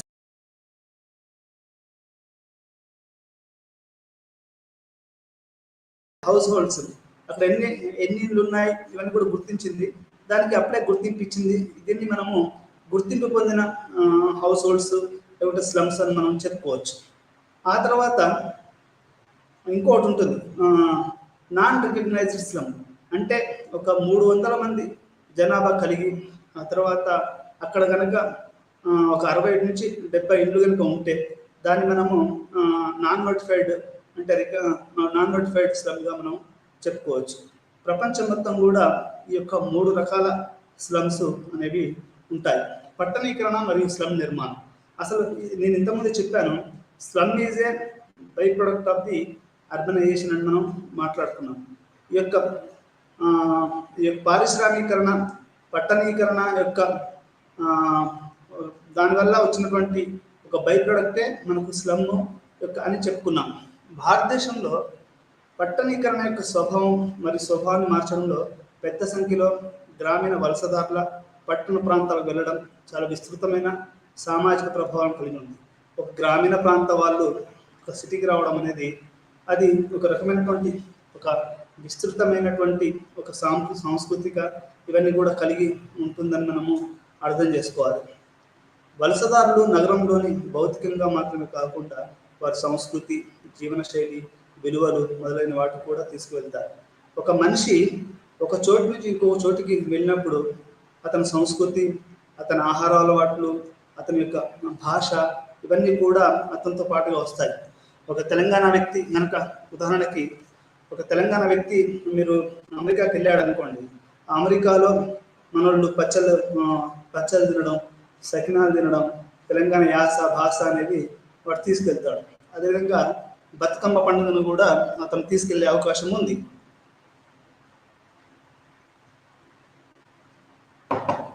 అంటే ఇక్కడ నేను చెప్పాల్సింది ఏంటంటే, ఒక వ్యక్తి కానీ ఒక ప్రాంతంలో నుంచి ఒక చోటికి పోతే అతని యొక్క భాష, సంస్కృతి ఇవన్నీ కూడా అవి వేరే చోటికి ట్రాన్స్ఫర్ అవుతాయని చెప్పడం అనేది ఇక్కడ ప్రధానమైనటువంటి ఉద్దేశం. వాళ్ళ యొక్క భాష, విలువలు. ఇప్పుడు తమిళనాడు వాళ్ళు ముంబై పోయారనుకోండి, మనకి ఇడ్లీ సాంబార్ అంటే బాగా ఇష్టం. ఆ ఇడ్లీ సాంబార్ అనేది కంపల్సరీ వాడు మన కొట్టు అక్కడ పెడతాడు. అదేవిధంగా కేరళ వాళ్ళు ఒక యూనివర్సిటీ ఆఫ్ హైదరాబాద్లో ఒక జోక్ ఉండేది. ఏంటి అంటే, ఈ మలయాళం వాళ్ళు ఎక్కడ పోయినా కానీ వాళ్ళు టీ కొట్టు ఒకటి ఓపెన్ చేస్తారు అనేది ఒక జోక్ ఉండేది. వాడు చంద్రమండలం మీదకి పోయినా కానీ కేరళ వాడు టీ కొట్టును ఓపెన్ చేస్తాడు అనేది వాళ్ళ యొక్క ప్రజల యొక్క అది వాళ్ళు అట్లా ఐడెంటిఫై చేశారు. అంటే కేరళ వాళ్ళని టీ తోటి, తమిళనాడు వాళ్ళని ఇడ్లీ సాంబార్ తోటి ఇట్లా పోల్చడం అనేది జరుగుతుంది. అందుకనే అంటే ఒక జీవన శైలి, విలువలు మొదలైనవి కూడా ఒక వ్యక్తి ఒక ప్రాంతం నుంచి ఇంకో ప్రాంతానికి మైగ్రేట్ అయినప్పుడు అతనితో పాటు తీసుకెళ్తాడు. ఒక ముస్లిం ఉన్నాడు అనుకోండి, ఉదాహరణకి ఒక ముస్లిం నాలాంటి హైదరాబాద్కి వచ్చినప్పుడు ఆ తెలంగాణ యాసని, తెలంగాణ భాషని, వీటన్నిటిని కూడా నా వెంబడి తీసుకొస్తాను. దాంతో పాటుగా ఉర్దూ, ముస్లిం కల్చరు, బీఫ్ తినడము, లేకపోతే ఇంకేదన్నా తినడము. నేను తినకపోవచ్చు, కానీ ముస్లిం పిల్లలు తింటారు, చాలా క్రిస్టియన్స్ తింటారు, దళితులు తింటారు. అంటే నా కల్చర్ వచ్చేది. ఇప్పుడు నేను పోయి హైదరాబాద్లో ఒక బ్రాహ్మణ్ వాడలో ఉన్నాను అనుకోండి, అది వాళ్ళు ఇష్టపడకపోవచ్చు. అంటే నేను రావడంతో నా కల్చర్ని, నా యొక్క దాన్ని తీసుకొస్తాను, ఈ యొక్క జీవన శైలిని, నా విలువల్ని ఇప్పటికీ నేను లుంగి కడతాను ఇంట్లో ఉన్నప్పుడు. అంటే అది నాకు గ్రామీణ వాతావరణ నేపథ్యం ఉంది కాబట్టి. అదే సిటీ పిల్లలైతే మీకు షాక్ చేస్తారు.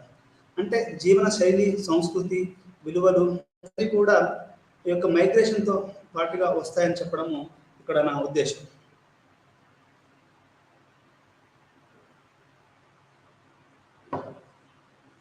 ఇక్కడ అభివృద్ధి చెందుతున్న పట్టణీకరణ, సమాజ జీవనం విధానం మరియు భౌతిక రూపం రెండింటిలోనూ గ్రామీణ పట్టణ వాతావరణం మారుతుంది.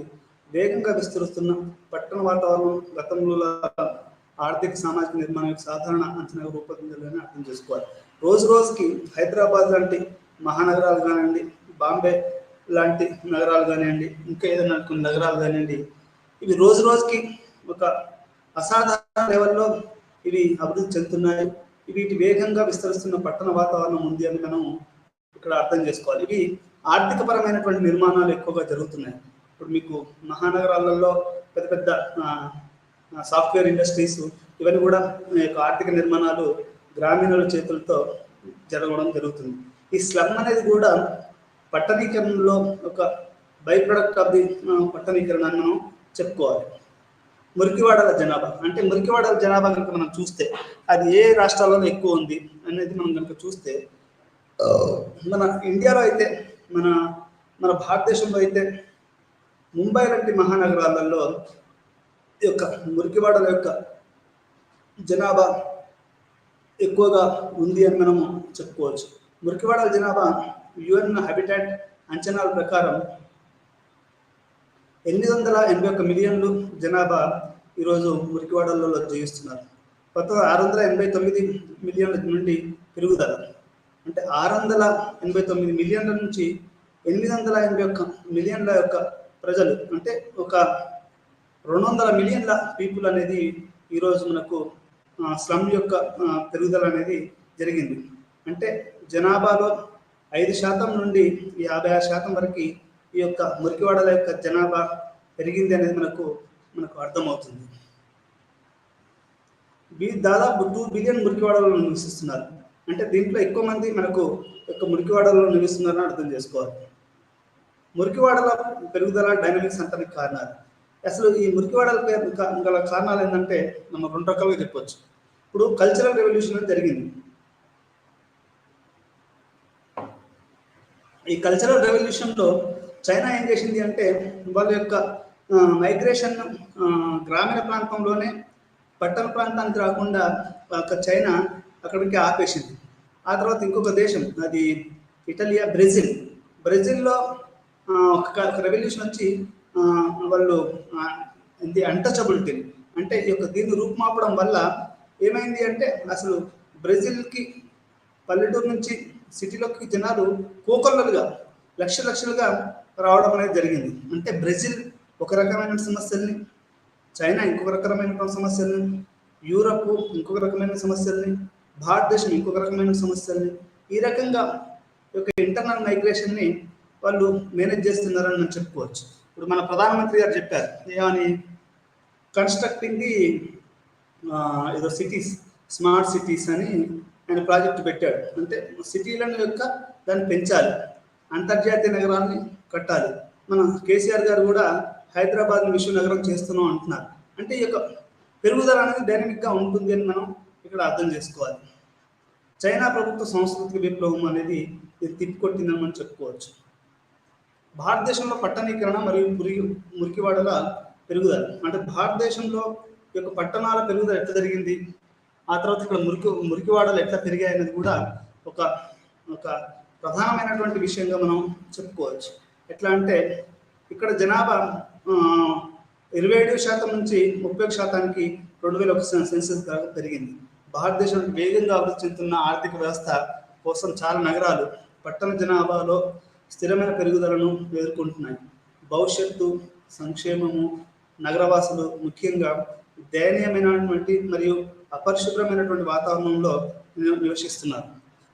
దయనీయము మరియు అపరిశుభ్రతం ఈ రెండు రకాలైనటువంటి పరిస్థితులలో ఈ యొక్క దయనీయము మరియు అపరిశుభ్రమైనటువంటి ప్రాంతాలలో యొక్క స్లమ్ పీపుల్ బతుకుతున్నారు అనేది మనకి ఇక్కడ అర్థం చేసుకున్నటువంటి విషయం. పట్టణ జనాభా శాతంగా మురికివాడల జనాభా, అంటే ఇన్ ప్రపోర్షనేట్ టు స్లమ్స్. అంటే ఒక్కొక్క సిటీ ఉందనుకోండి, ఆ సిటీలో 100 మంది ఉంటే దాంట్లో ఎంతమంది మురికివాడలలో బతుకుతున్నారు అనేది ఇక్కడ మనం తెలుసుకోవాల్సినటువంటి విషయం. మహారాష్ట్రలో అత్యధిక మురికివాడల జనాభా ఉంది, అంటే 27%.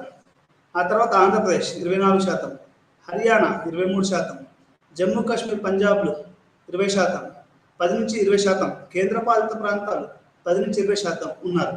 అంటే ఒక పట్టణంలో కనుక ఒక 100 మంది ఉంటే దాంట్లో 30-40% ఢిల్లీలో అయితే అత్యధికంగా మురికివాడలు ఉన్నట్టు మనకి గణాంకాలు చెప్తున్నాయి. అదేవిధంగా కేంద్రపాలిత ప్రాంతాలు వేరే రాష్ట్రాల్లో అయితే 10 నుంచి 20% వరకు ఈ యొక్క మురికివాడలలో జనాలు నివసిస్తున్నారని చెప్పొచ్చు. జార్ఖండ్, యూపీ, బీహార్లలో కూడా యొక్క ఎక్కువ మంది ఉపాధిని వెతుక్కుంటూ ఈ యొక్క సిటీలకు రావడం వల్ల మనకు ఎక్కువగా ఈ వలసలు మాత్రం మురికివాడలు పెరుగుతున్నాయని మనం చెప్పుకోవచ్చు.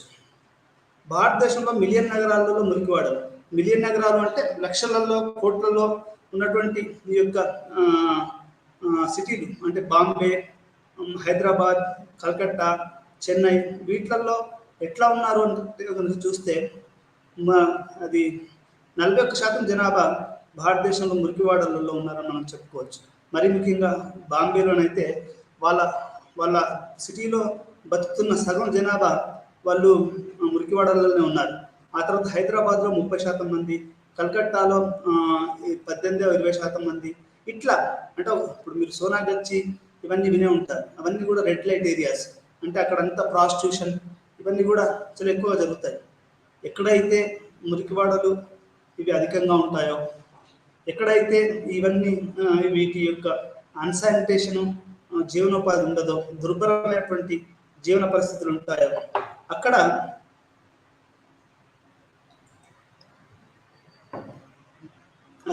మనకి ఈ మురికివాడలు ప్లస్ స్లమ్స్, ప్రాస్టిట్యూషన్, డ్రగ్స్, అన్హెల్త్, అన్హైజీను ఇవన్నీ కూడా ఒకదానికొకటి ఇట్లా మిళితమై, అంటే ఒక రకంగా చెప్పాలి అంటే ఏ రకంగా చెప్పాలి అంటే బీషియస్ సర్కిల్ ఆఫ్ పావర్టీ అని చెప్తారే, బీషియస్ సర్కిల్ ఆఫ్ పావర్టీలో ఈ యొక్క మురికివాడలు అనేటివి ఉంటాయని మనం చెప్పుకోవచ్చు. మురికివాడలు మరియు పట్టణీకరణ సార్వత్రిక మరియు నిర్దిష్ట అంశాలు. అంటే ఈ యొక్క మురికివాడల యొక్క సార్వత్రిక అంశాలు ఏంటి అంటే, ఎక్కడ ఏ స్లమ్ ఉన్నా కానీ దాని యొక్క what is the universal character of slum and specific character of slum. Universal character అంటే మీరు ప్రపంచవ్యాప్తంగా ఎక్కడ పోయినా కానీ దాని యొక్క లక్షణాలు అట్లా ఉంటాయి. అదేవిధంగా కొన్ని స్పెసిఫిక్ స్లమ్స్కి స్పెసిఫిక్ ప్రాబ్లమ్స్ ఉంటాయి. కొన్ని స్లమ్స్లో వాటర్ ఉండకపోవచ్చు, కొన్ని స్లమ్స్కి లైట్ ఉండకపోవచ్చు, కొన్ని స్లమ్స్ కొంతమంది ఉండవచ్చు. అంటే universal characters at the same time specific characters ఎందుకు ఇప్పుడు మనం చూద్దాం. భారతదేశంలో మురికి వాళ్ళపై పబ్లిక్ పాలసీ అంటే ఇక్కడ ఎంతమంది స్లైడ్లో మనం చెప్పుకుంటూ పోతే సార్వత్రిక మరియు నిర్దిష్ట అంశాలు ఏంటంటే, సార్వత్రిక విషయాలు ఏంటంటే first slum health is neglected. అంటే ఇప్పుడు మీకు బంజారా హిల్స్లో ఉన్న వాళ్ళకి కానీ, జూబ్లీ హిల్స్లో ఉన్న వాళ్ళకి కానీ, లేకుంటే మన ఇంకోటి ఇట్లాంటి ఏరియాలో ఉన్న వాళ్ళకి కానీ ఏమైనా అయితే ఎంబటే హాస్పిటల్స్ ఉంటాయి. కానీ మీరు ఒక భీమరావు వాడ, ఒక పటాన్ చెరువులో మనకు తక్కువగా ఉంటాయి. ఇప్పుడు పటాన్ చెరువులో డాక్టర్ యాదయ్య అని ఒక ఆయన తన యొక్క క్లినిక్ను నడిపేవాడు. ఆ క్లినిక్ ఒక దళిత్ ఉంది, చాలా తక్కువగా అక్కడ క్లినిక్స్ ఉంటాయి. ఈ మధ్యలో క్లినిక్స్ వచ్చినట్టున్నాయి. అంటే చెప్పదలసిన ఏంటంటే మురికివాడలలో ప్రధానమైనటువంటి అంశం ఏంటంటే అది హెల్త్ అనేది నెగ్లెక్టెడ్. వాటర్ ఉండదు, ట్యాబ్లెట్ వేసుకుందామన్నా కానీ వాటర్ ఉండదు, దొడ్డికి పోదామన్నా కానీ వాటర్ ఉండదు, నీకు స్నానం చేద్దామన్నా వాటర్ ఉండదు, వాని పని మొత్తం ఆగిపోయింది. అన్హెల్త్ అనేది అంటే ఇది ఒక విషియస్ సర్కిల్ ఆఫ్ పావర్టీ అని మనము చెప్పుకోవచ్చు. ఈ రకంగా అది ఉంటుంది. తర్వాత వాటర్ ఫెసిలిటీ ఉండదు, హెల్త్ ఉండదు, వాటర్ ఫెసిలిటీ ఉండదు. మీకు బాంబేలో ఆనంద్ అనే ఒక సోషియాలజిస్ట్ చేసినటువంటి ఒక స్టడీ ప్రకారము ముస్లింలు ఉండే ఏరియాలోకి మీకు వాటర్ తక్కువగా వస్తుంది అనేది మనకు సోషియాలజీ స్టడీస్ చెప్తున్నటువంటి విషయం. అంటే వాటర్ కానివ్వండి, ఎలక్ట్రిసిటీ కానివ్వండి, రోడ్లు కూడా మీకు మురికివాడకు పోతుంటే కచ్చా రోడ్లు ఉంటాయి. మీకు అదే ఇప్పుడు బంజారా హిల్స్, జూబ్లీ హిల్స్ పోవాలనుకోండి, మీకు సూపర్ రోడ్లు, ఫ్లైఓవర్లు, పెద్ద పెద్ద అన్ని ఏదేదో ఉంటాయి, మీకు మెట్రోలు ఉంటాయి. కానీ అదే ఒక పల్లెటూరు, ఒక స్లమ్కి ఎవడు మెట్రో వెళ్ళనుకోడు, ఒక స్లమ్కి ఒక మంచి బస్సుని ఏర్పాటు చేయాలని ఏ ప్రభుత్వం ఆలోచించకపోవడం అనేది ఒక దుర్భరమైనటువంటి పరిస్థితిని మనం అర్థం చేసుకోవచ్చు. అంటే మురికివాడల యొక్క పరిస్థితి ఇది ఎట్లా ఉంటుందంటే, దానికి ఒకటి హెల్త్ ఉండదు, రెండోది ట్రాన్స్పోర్ట్ ఉండదు, మూడోది గాలి కూడా సరిగా ఆ యొక్క స్లమ్స్లోకి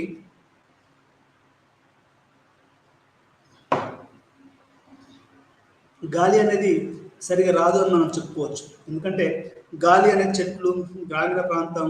ఇప్పుడు అందుకనే మీరు కనుక ఈ అర్బన్ కన్స్ట్రక్షన్ కంపెనీస్ చూస్తే వాళ్ళు లొకేటెడ్ ఇన్ న్యాచురల్ ఎన్విరాన్మెంట్ అని, విల్లాస్ అని, ఎకో ఫ్రెండ్లీ హౌసింగ్ అని ఎందుకు పెడుతున్నారంటే, సరైనటువంటి గాలి, వెలుతురు ఇవన్నీ ఉంటే మీకు ఎక్కువగా కాస్ట్ పెట్టవలసి ఉంటుంది.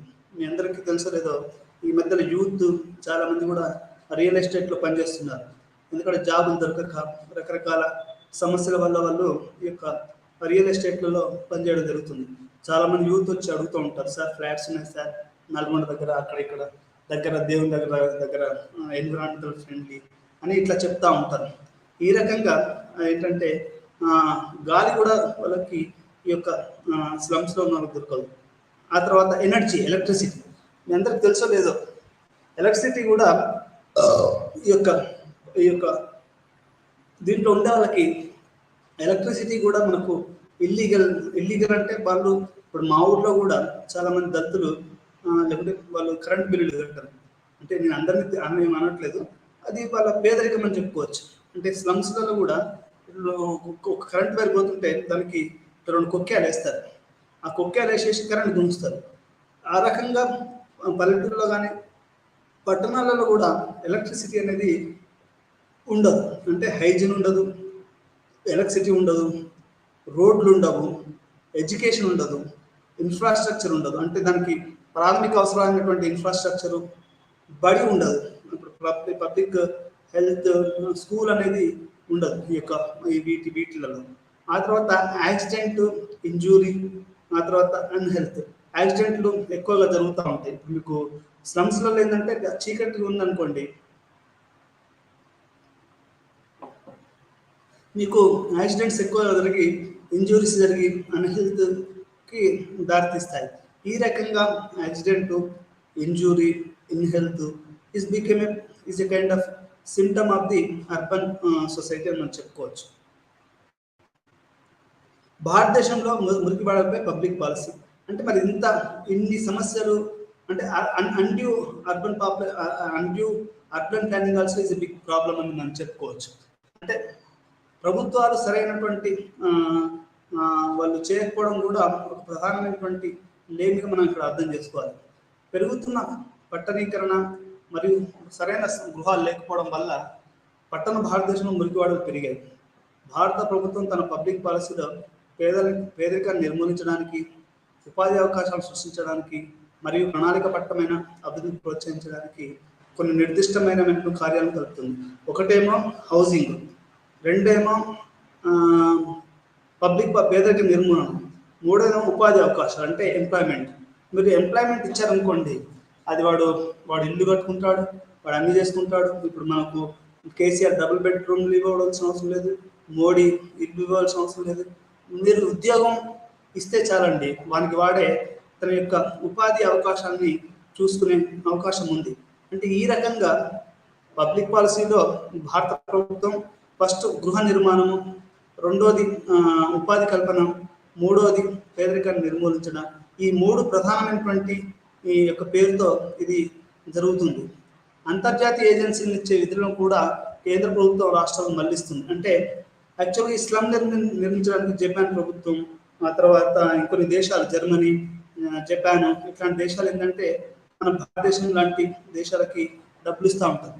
అయితే వీటిని అది పల్లెటూర్లకి ఇది మలుస్తున్నారని మనకి ఇక్కడ అర్థమవుతుంది. ఉదాహరణకి మీకు ఉదాహరణ చెప్తాను. అదేంటి అంటే మనం హుస్సేన్ సాగర్ తెలుసు మీ అందరికీ. హుస్సేన్ సాగర్ గురించి నా పీజీ నుంచి నేను ఒక న్యూస్ వింటా ఉన్నా. ఇప్పటికీ ప్రతి సంవత్సరం జపాన్ వాళ్ళు హుస్సేన్ సాగర్ను క్లీన్ చేయడానికి, ఆ మురికి వాడని తీసేసుకుని క్లీన్ చేయడానికి కొన్ని కోట్ల రూపాయలు వెచ్చిస్తారు. మీరు ఎప్పుడు బస్సులో పోయి హుస్సేన్ సాగర్ను చూసినా అది మురికిగానే ఉంటుంది, కానీ అది ఏ రోజు కూడా హుస్సేన్ సాగర్ క్లీన్గా అవపడ్డట్టు నాకైతే అవపడలేదు. మనం కనుక హైదరాబాద్లో కనుక చూస్తే సోల్స్ అనే ఒక ఆర్గనైజేషన్ ఉంది, సేవ్ అర్బన్ లేక్స్ అని ఒక ఆర్గనైజేషన్ ఉంది. అది చాలా లేక్స్ని అది కాపాడిందని మనం చెప్పుకోవచ్చు. అంటే ఈ రకంగా భారత ప్రభుత్వం 3 ప్రధానమైనటువంటి విషయాలు చేస్తుంది. అది ఒకటి గృహ నిర్మాణం, రెండోది పేదరిక నిర్మూలన, మూడోది ఉపాధి అవకాశాలు సృష్టించడం అనేది అర్థం చేసుకోవాలి. ముగింపులు మరియు ముందు మార్గాలు. వలసలు అనేటివి మిలియన్లు ప్రజల జీవనోపాధి వ్యూహంగా పరిగణించాలి మరియు అనేక మంది వారి ఆకాంక్షలు నెరవేర్చాలి. ప్రతి వాళ్ళకి డ్రీమ్ ఉంటుందండి. ఇప్పుడు ఏ హీరోను, ఏ హీరోయిన్, ఏ బిజినెస్ మ్యాన్ చూసుకున్నా వాళ్ళు ప్రతి వాళ్ళు కొన్ని బిలియన్లు, అంటే ఒక మనిషి కాదు, 2 మనుషులు కాదు. నేను అందుకనే ఇప్పుడు శ్రీశ్రీ కూడా అంటాడు కదా సార్, ఏమని కూటి కోసం గూడు కోసం పట్టణానికి బయలుదేరిన బాటసారికి ఎంత కష్టం, ఎంత నష్టం. అమ్మ మాట చేయని పెట్టక పట్టణానికి బయలుదేరిన బాటసారికి ఎంత కష్టం, ఎంత నష్టం అనేది ఒక పల్లెటూరు నుంచి వచ్చినటువంటి ఒక వ్యక్తికి ఈ మహానగరాలు లాంటివి ఒక స్లమ్స్ని క్రియేట్ చేసి అక్కడ ఉండడం వల్ల ఇదంతా జరుగుతుందని మనం అర్థం చేసుకోవాలి. కొన్ని మిలియన్స్ ఆఫ్ పీపుల్ ఇట్లా రావడం.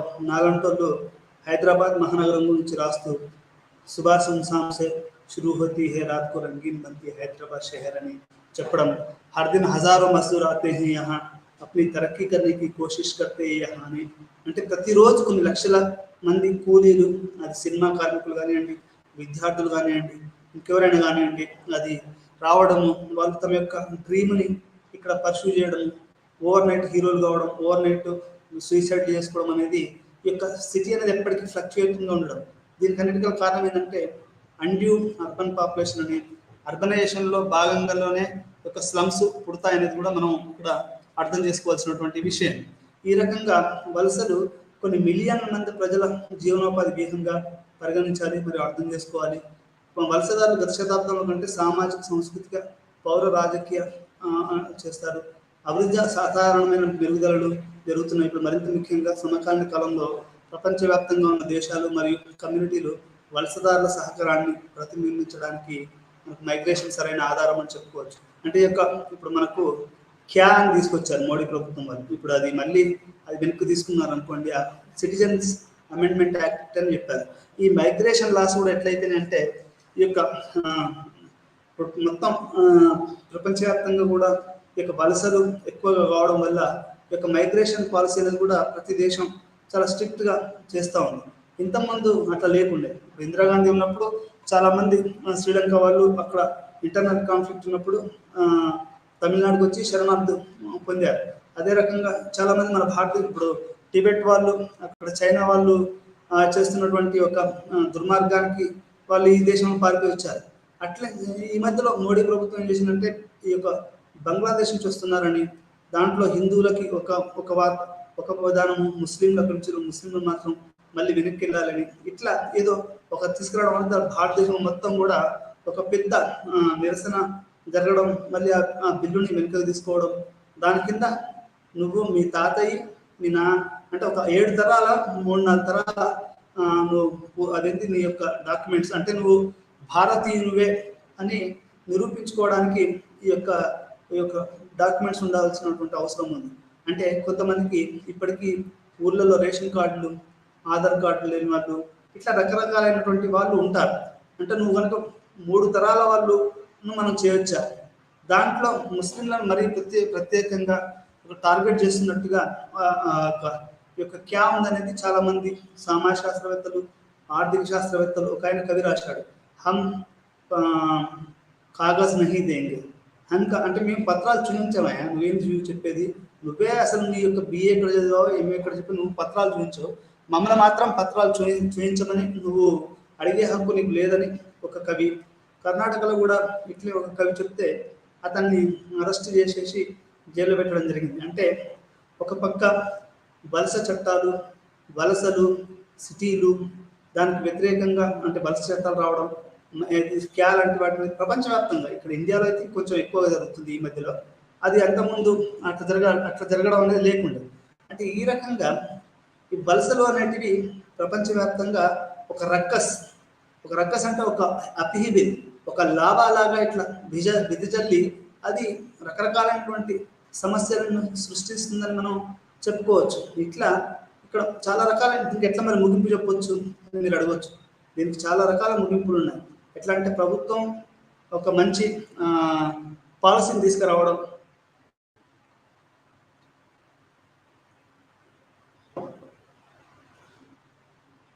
చిన్న పరిశ్రమలను ప్రోత్సహించడం, గ్రామీణ బ్యాంకులను ప్రోత్సహించడం, గ్రామంలోనే ఉపాధిని చూపించడం, ఆ తర్వాత ఇట్లాంటివన్నీ ఎన్నో రకాలైనటువంటి మనకు ఈ కట్టుదిట్టమైన చర్యలను తీసుకుంటే మనం ఈ యొక్క వలసల్ని ఆపొచ్చు అని చెప్పొచ్చు.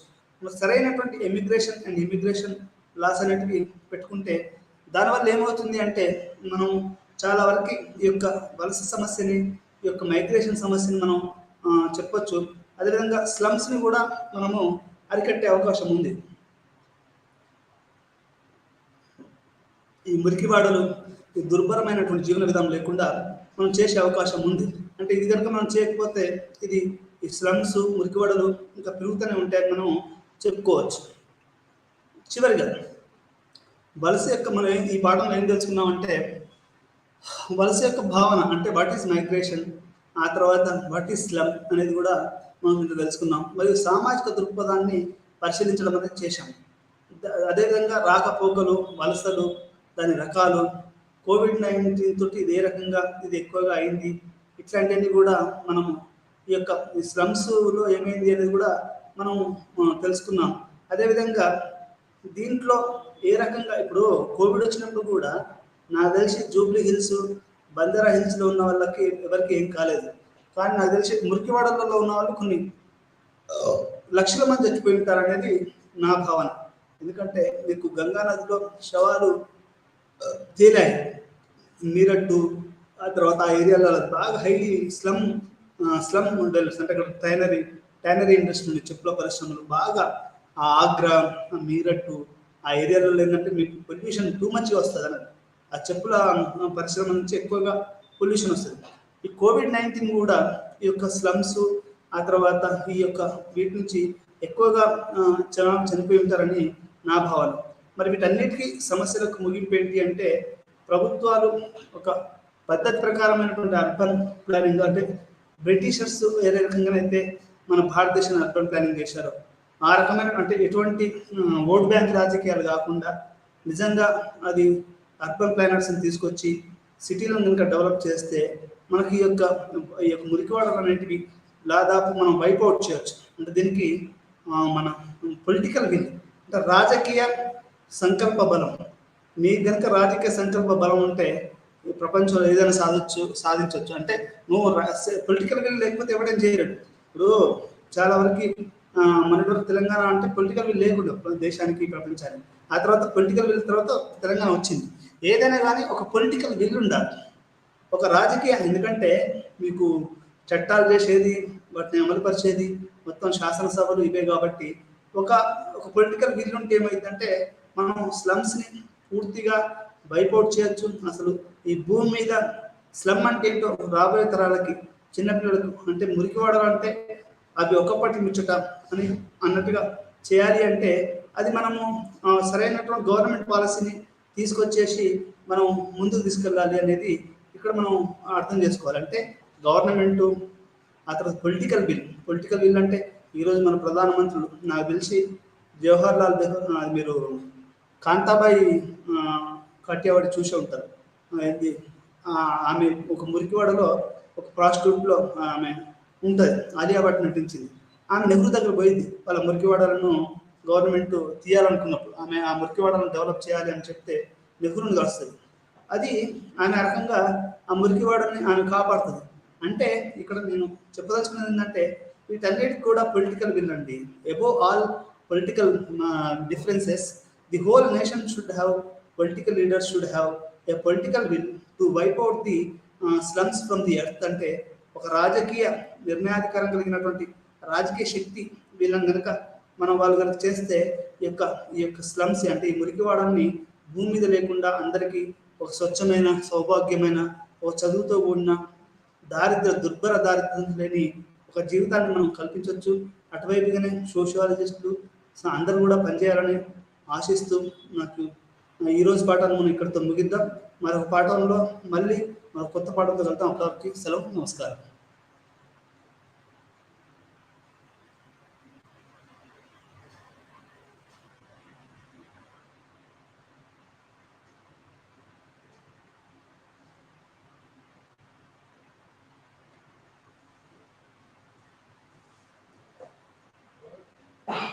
Over sir.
আজি আমি পৰিশোধৰ ভাৰসাম্য অৰ্থাৎ বাণিজ্যৰ লেনদেনৰ পৰিশোধৰ ভাৰসাম্যতা এই পাঠটো আলোচনা কৰিম আৰু এই পাঠটো আলোচনা কৰাৰ আগতে সকলোৱে জানিব লাগিব যে আন্তঃৰাষ্ট্ৰীয় বাণিজ্য আৰু সেই আন্তঃৰাষ্ট্ৰীয় বাণিজ্যৰ লগতে লেনদেন বা পৰিশোধৰ ক্ষমতাটো সম্পৰ্কিত। এতিয়া প্ৰথমতে আমি যেতিয়া দেশ এখনৰ দুখন বা ততোধিক দেশৰ লগত বাণিজ্য কৰা হয় তাকে আন্তঃৰাষ্ট্ৰীয় বাণিজ্য বুলিয়া হয় আৰু এই পৰিশোধৰ ভাৰসাম্যতাটো আন্তঃৰাষ্ট্ৰীয় বাণিজ্যৰ লগত সম্পৰ্কিত। এতিয়া প্ৰথমতে আমি জানি লওঁ যে পৰিশোধৰ ভাৰসাম্যতাৰ অৰ্থ। আচলতে প্ৰত্যেকখন দেশৰ চৰকাৰে অন্য দেশৰ সৈতে থাকি আৰ্থিক লেনদেনৰ একোটা হিচাপ ৰাখে। আন্তঃৰাষ্ট্ৰীয় বিনিময়ৰ এনে হিচাপ বিভিন্ন কাৰণত দৰকাৰী। আন্তঃৰাষ্ট্ৰীয় লেনদেনৰ হিচাপ ৰখাৰ মুখ্য উদ্দেশ্য হৈছে চৰকাৰ আৰু অন্যান্য সংস্থাক দেশখনৰ বাণিজ্য আৰু মূলধনৰ প্ৰৱাহৰ স্থিতি সম্পৰ্কে তথ্য যোগান ধৰা। আৰু এনে তথ্যসমূহৰ পৰাই চৰকাৰে দেশ এখনৰ বাবে গ্ৰহণযোগ্য মুদ্ৰা, ৰাজস্ব আৰু বাণিজ্য নীতি প্ৰস্তুত কৰিব পাৰে। সেয়েহে বিভিন্ন দেশৰ মাজত হোৱা বাণিজ্যিক লেনদেনৰ লিখিত হিচাপকে কি বোলা হয়? বাণিজ্যৰ সমতা বোলা হয়। আৰু ইয়াতে আমি লেনদেনৰ সমতাত এনেকুৱা কিছুমান গুৰুত্বপূৰ্ণ বিষয় আৰু ইয়াৰ বিভিন্ন দিশ যেনে সংজ্ঞা, উপাদানসমূহ আৰু লেনদেনৰ ভাৰসাম্যহীনতাৰ কিছুমান কাৰক আমি আলোচনা কৰিম। এতিয়া লেনদেনৰ সমতাৰ সংজ্ঞা। লেনদেনৰ সমতাৰ সংজ্ঞা বুলিলে আমি এক নিৰ্দিষ্ট এখন দেশৰ অন্যান্য দেশৰ সৈতে অৰ্থনৈতিক লেনদেনৰ ধাৰাবাহিক হিচাপক সেই দেশৰ লেনদেনৰ সমতা বোলা হয়। অৰ্থাৎ বাণিজ্যিক লেনদেনৰ সমতা হৈছে এখন দেশৰ লেনদেনৰ এটা পদ্ধতিগত হিচাপ য'ত দেশখনৰ সকলো ধৰণৰ দ্ৰব্য, সেৱা আৰু সম্পদৰ ৰপ্তানি আৰু আমদানি গণনা কৰা হয়। এই হিচাপৰ ওপৰতে ভিত্তি কৰি দেশ এখনৰ আয় নাইবা ব্যয়ৰ উৎপত্তি হয় আৰু এই হিচাপৰ পৰাই দেশ এখনৰ বাণিজ্যৰ ক্ষেত্ৰত আন্তঃৰাষ্ট্ৰীয় স্থিতিটো বুজিব পৰা যায়।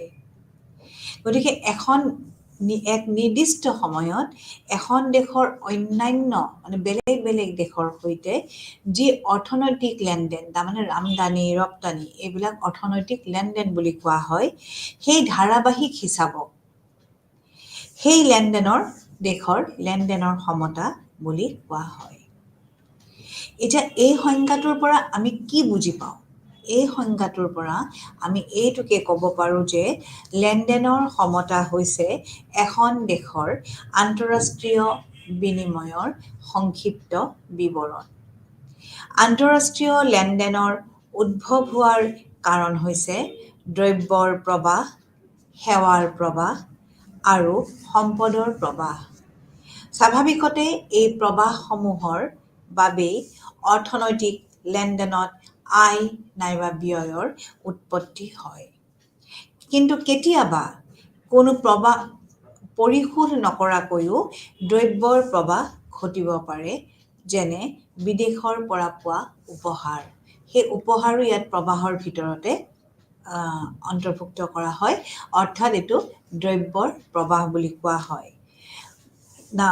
আৰু এইটো আমি ১ নম্বৰ এই সংজ্ঞাটোৰ পৰা আমি এই অৰ্থটো বুজিব পাৰোঁ। আৰু দ্বিতীয়তে আমি বুজিব পাৰোঁ যে লেনদেনৰ সমতাত অন্তৰ্ভুক্ত হোৱা আৰ্থিক বিনিময় দুখন দেশৰ ব্যক্তিৰ মাজতো হ'ব পাৰে। এনে বিনিময়ৰ বাবে হস্তান্তৰ মূল্য দিব লাগে, অৰ্থাৎ ট্ৰান্সফাৰ পে'মেণ্ট দিব লগা হয়।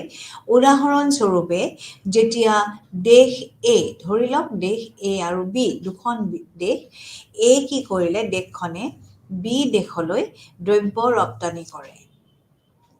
তেতিয়া বিয়ে এক বৈদেশিক বিনিময়ৰ মাধ্যমত মূল্য পৰিশোধ কৰিব লাগিব। আৰু তেতিয়াই ধৰক আমাৰ যদি ভাৰতবৰ্ষই কিবা এনেকুৱা লেনদেন কৰে আমেৰিকাৰ লগত, তেতিয়া তাক আমি ডলাৰৰ যোগেদি আমি মানে পৰিশোধ কৰিব লাগিব। আৰু বৈদেশিক মুদ্ৰা যেনে ডলাৰৰ মাধ্যমেদি এইটো কি কৰা হয়, বিনিময়টো পৰিশোধ কৰিব পাৰি। তৃতীয়তে, লেনদেনৰ সমতা এটা প্ৰবাহৰ ধাৰণা। আটাইবোৰ আৰ্থিক প্ৰবাহ যেনে দ্ৰব্য আৰু সেৱাৰ প্ৰবাহ, মূলধনৰ প্ৰবাহ, এইটো কি কৰা হয়, একোটা বিত্তীয় বছৰৰ এক নিৰ্দিষ্ট সময়ত কৰাটো বুজোৱা হয়। বিত্তীয় বছৰ ধৰি লোৱা হয় আৰু এই একোটা নিৰ্দিষ্ট সময় বা এক নিৰ্দিষ্ট বছৰৰ ভিতৰত তাক গণনা কৰা হয়। গতিকে আমি এই সংজ্ঞাটোৰ পৰা আমি এই তিনিটা অৰ্থ আমি ভাঙি ল'ব পাৰোঁ। এতিয়া আহিব লেনদেনৰ সমতাৰ আৰ্থিক শ্ৰেণী বিভাজনো আছে। আৰু আৰ্থিক শ্ৰেণী বিভাজনত আমি কি কৰিম,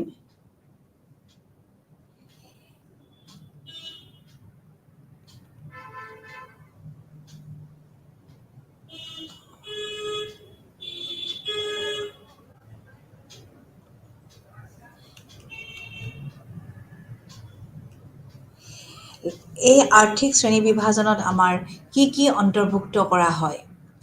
আৰ্থিক শ্ৰেণী বিভাজনত দ্ৰব্য ৰপ্তানি আৰু আমদানি, ইয়াত কি কৰা হয়, কিছুমান দৃশ্যমান যিবিলাক আমি দেখিব পাৰোঁ সেইটো বাণিজ্য অন্তৰ্ভুক্ত কৰা হয়। আৰু এই বিভাগত বস্তুগত আটাইবোৰ ৰপ্তানি আৰু আমদানিকৃত সামগ্ৰী অন্তৰ্ভুক্ত কৰা হয়। এইবোৰক দৃশ্যমান দ্ৰব্য বুলি কোৱা হয়। আৰু এনেবোৰ দ্ৰব্য দৃশ্যমান আৰু চুব নাইবা শুল্ক বিভাগ, সীমা শুল্ক বিভাগে পৰিমাপ কৰিব পাৰে। অৰ্থাৎ এইবোৰ আমি চকুৰে বা হাতেৰে, চকুৰে দেখা পাওঁ, হাতেৰে আমি তাক স্পৰ্শ কৰিব পাৰোঁ। সেইটো হ'ল দৃশ্যমান বাণিজ্য। আৰু এইটো ক'ব দ্ৰব্য আমদানি আৰু ৰপ্তানি, সকলো দ্ৰব্য আমদানি আৰু ৰপ্তানিকৃত দ্ৰব্যবোৰ ইয়াত অন্তৰ্ভুক্ত কৰা হয়। এইটো হ'ল লেনদেনৰ সমতাৰ আৰ্থিক শ্ৰেণী বিভাজন।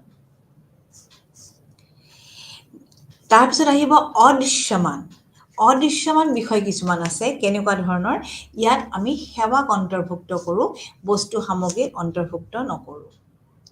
অদৃশ্যমান বিষয়ত সকলোবোৰে প্ৰদান কৰা আৰু গ্ৰহণ কৰা সেৱাকহে বুজোৱা হয়।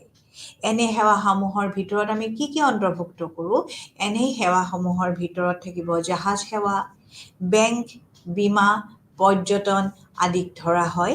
আৰু এইবোৰ বিষয় অদৃশ্যমান কাৰণ ইয়াক দৃশ্যমান দ্ৰব্যৰ দৰে দেখা পোৱা নাযায়। আয়ৰ পৰা আহৰণ কৰা যিবোৰ সুদ, লাভাংশ আদিতো ইয়াক অন্তৰ্ভুক্ত কৰা হয়। কাৰণ সেইবোৰতো আমি দেখা নাপাওঁ, সুদ, লাভ এইবোৰ আমি দেখা নাপাওঁ, মাত্ৰ আমি গণনা কৰিব পাৰোঁ। এই শিতানত অন্তৰ্ভুক্ত কৰা আয় দুই প্ৰকাৰৰ, যেনে অনা উপাদানৰ আয় আৰু বিনিয়োগৰ পৰা হোৱা আয়। চলিত সেৱাসমূহৰ বাবে এনেকৈ আয় আহৰণ কৰা হয়। তাৰপিছত আছে 3 নম্বৰ, একপক্ষীয় হস্তান্তৰ। ইয়াত কি হয়, আৰ্থিক লেনদেনৰ যোগেদি বৈদেশিক মুদ্ৰাৰ আয় নাইবা ব্যয় হয়। কিন্তু বিভিন্ন দেশৰ মাজত কেতিয়াবা কিছুমান আৰ্থিক প্ৰবাহ একো পৰিশোধ নাইবা ব্যয় নকৰাকেও হয়। ইয়াকে একপক্ষীয় পৰিশোধ নাইবা হস্তান্তৰ পৰিশোধ বোলে। এনেকুৱা পৰিশোধ ব্যক্তিগত নাইবা চৰকাৰী হ'ব পাৰে।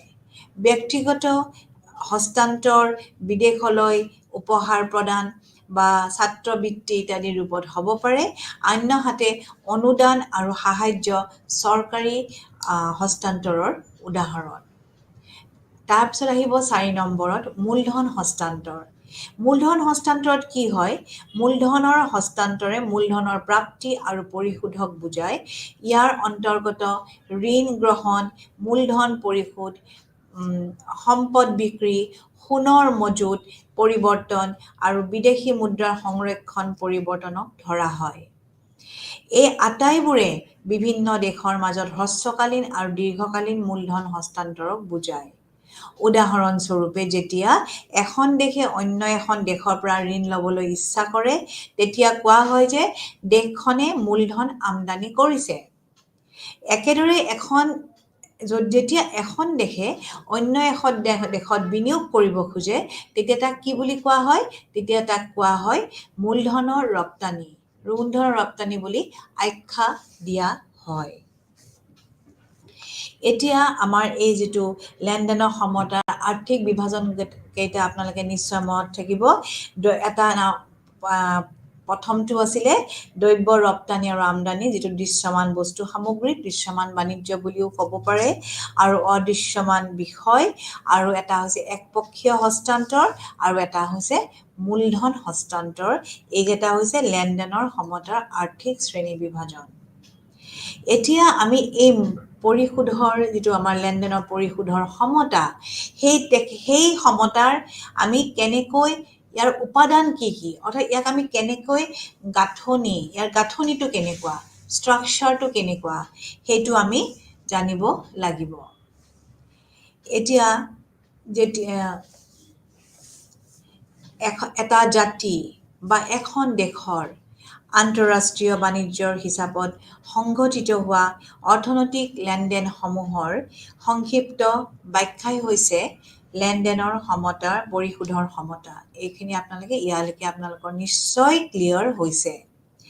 এনে পৰিশোধ সমতাত ব্যৱস্থাত দুটা ভাগ আছে। এটা হৈছে চলিত হিচাপ আৰু এটা হৈছে মূলধনৰ হিচাপ। এতিয়া এই যে আমি দুটা ভাগত বিভক্ত কৰিলোঁ, চলিত হিচাপ আৰু মূলধনৰ হিচাপ। এতিয়া এই চলিত হিচাপত কি অন্তৰ্ভুক্ত হৈ থাকে আৰু মূলধনৰ হিচাপত কি অন্তৰ্ভুক্ত হৈ থাকে, সেইখিনি আপোনালোকে জানিব লাগিব।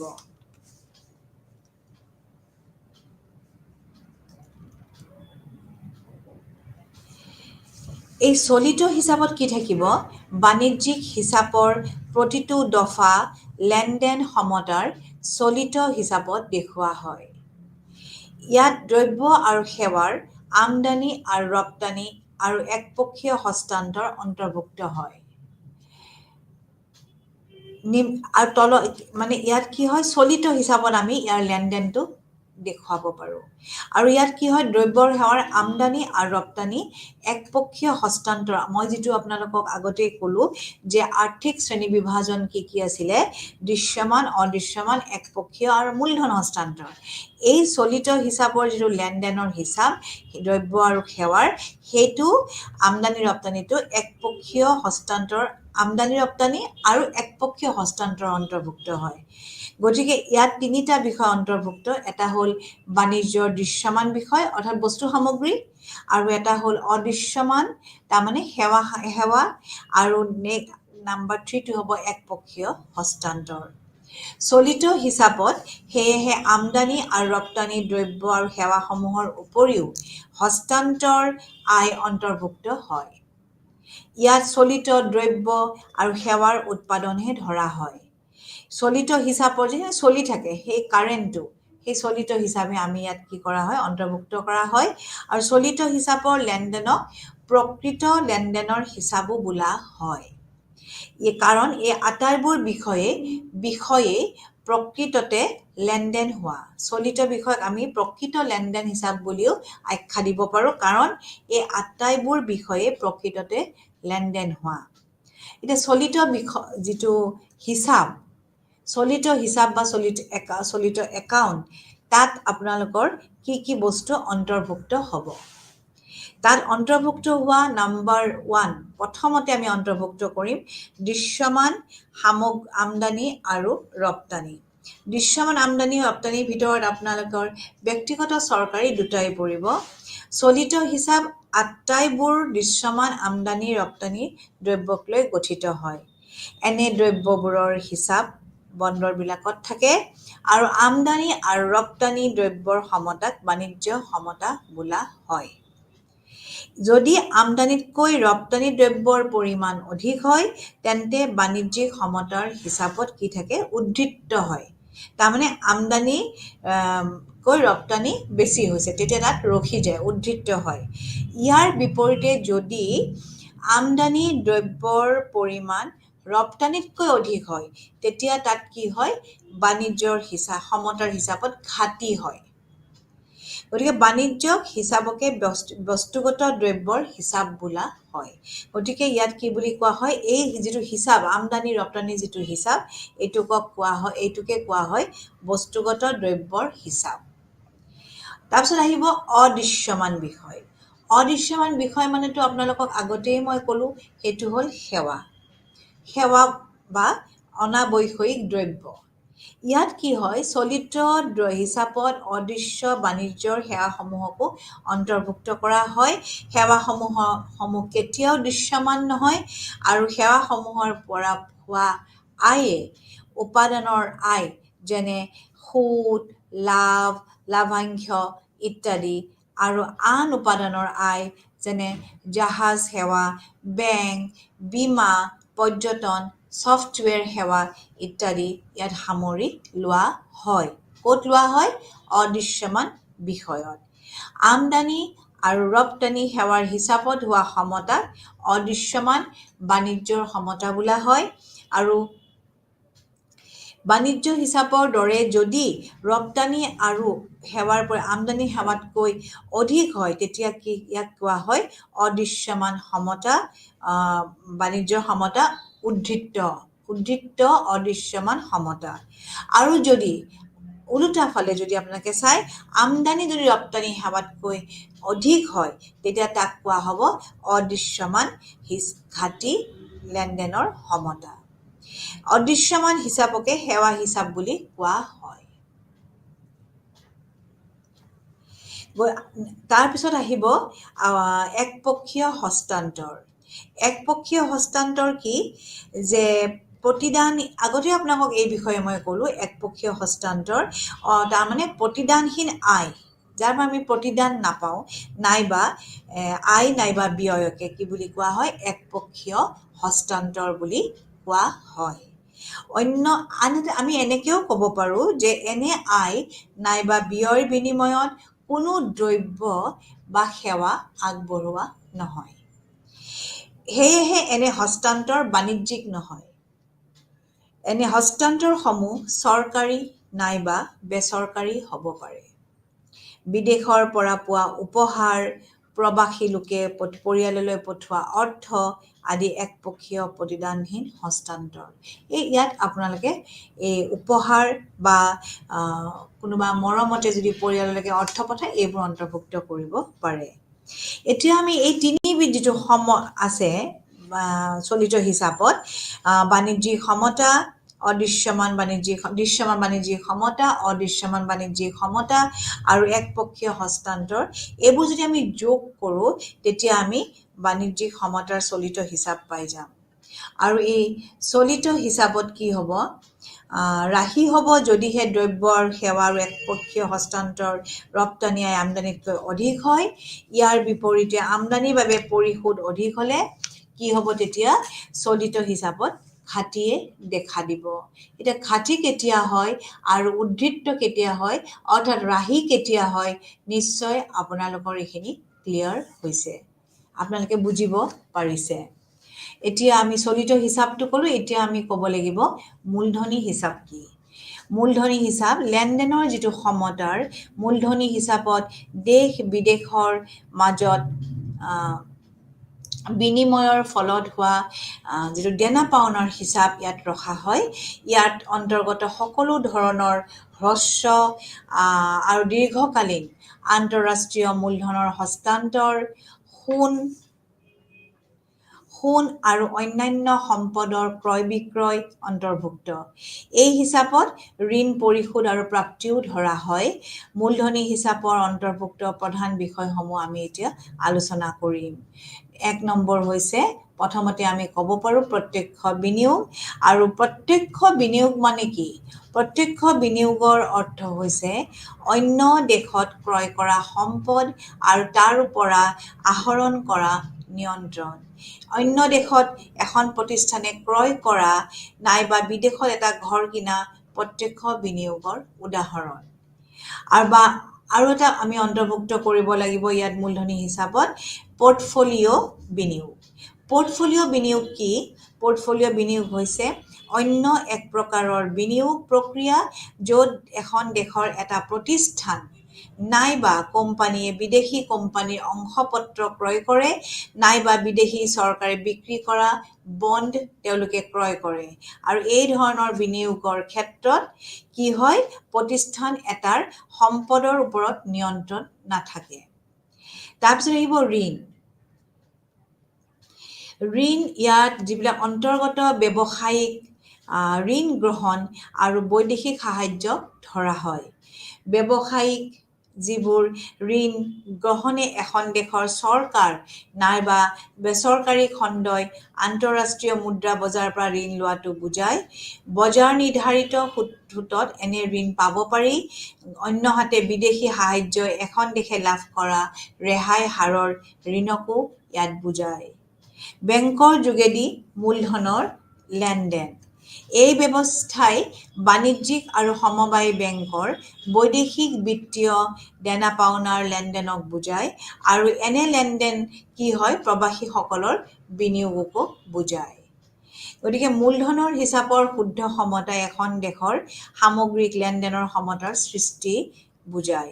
ইয়াক এইদৰেও আমি ক'ব পাৰোঁ যে ঘৰুৱা সম্পদ বিক্ৰীৰ ফলত যিবিলাক বৈদেশিক মুদ্ৰাৰ অন্তৰ্গমন হয় নাইবা বিদেশৰ পৰা ঋণ আহৰণ হয় তাৰ পৰা যদি আমি বিয়োগ কৰোঁ, মাইনাছ কৰোঁ, বিদেশী সম্পদ ক্ৰয়ৰ ফলত হোৱা বিদেশী মুদ্ৰাৰ বহিৰ্গমনটো যদি আমি নাইবা বিদেশক প্ৰদান কৰা ঋণটো মাইনাছ কৰি দিওঁ তেতিয়াও আমি মূলধনৰ হিচাপৰ শুদ্ধ সমতাটো আমি পাব পাৰোঁ। আৰু মূলধনী হিচাপো তেনেদৰে সমতাৰ উদ্ধৃত্ত হ'ব পাৰে, ঘাটি হ'ব পাৰে। গতিকে উদ্ধৃত্তই মূলধনৰ শুদ্ধ অন্তৰ্গমন দেখায় আৰু ঘাটিয়ে মূলধনৰ শুদ্ধ বহিৰ্গমন বুজায়।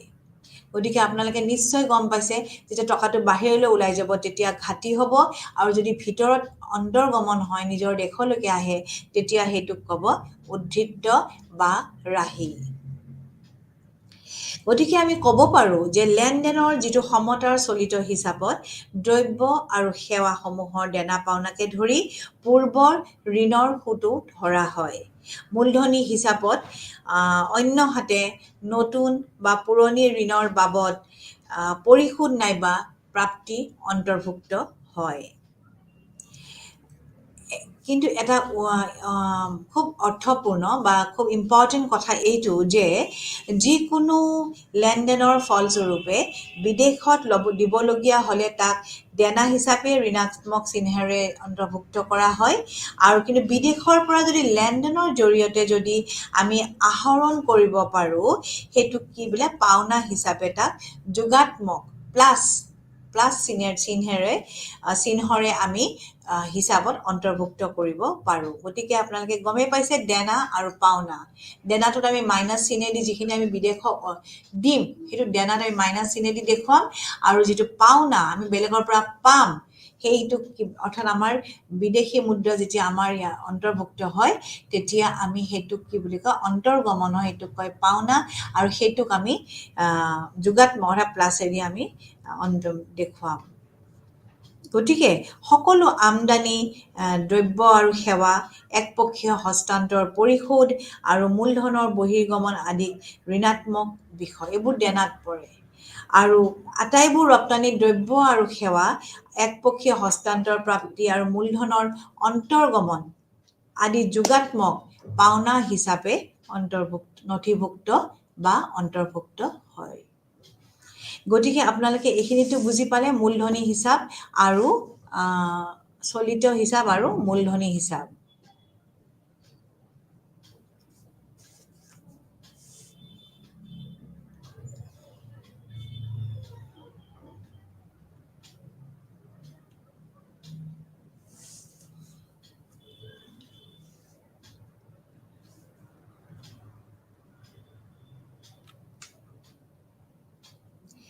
এতিয়া লেনদেনৰ সমতাত স্বনিৰূপিত আৰু অন্তৰ্ভুক্ত কিছুমান বিষয় থাকে আৰু এই বিষয় দুটাৰ বিষয়ে চমুকৈ আমি এতিয়া আলোচনা কৰিম।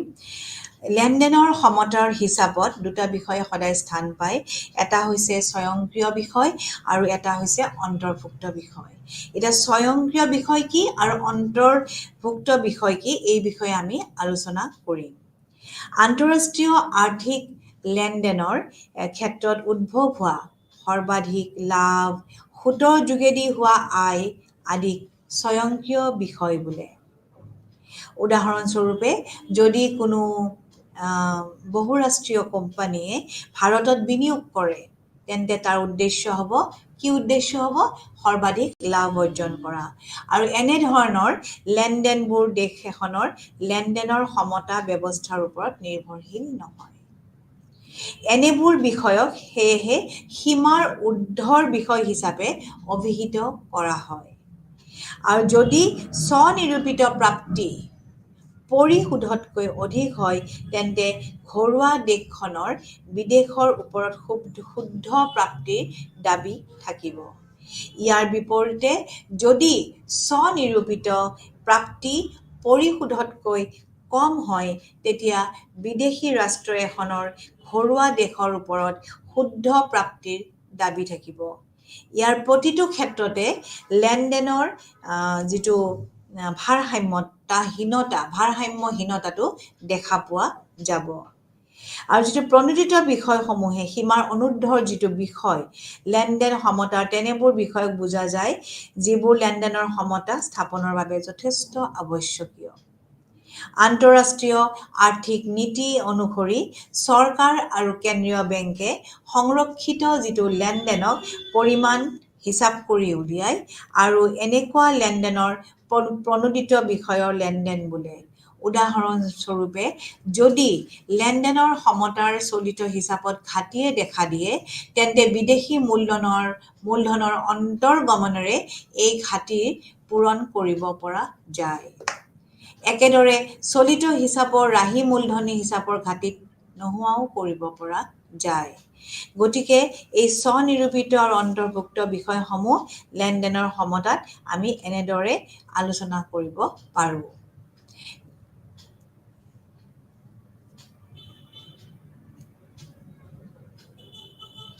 এই স্বয়ংক্ৰিয় বিষয় বুলি ক'লে কি বুলি মই ইতিমধ্যে আপোনালোকক কৈছোঁ। স্বয়ংক্ৰিয় বিষয় হৈছে সৰ্বাধিক লাভ, সুতৰ যোগেদি হোৱা আয় আদি।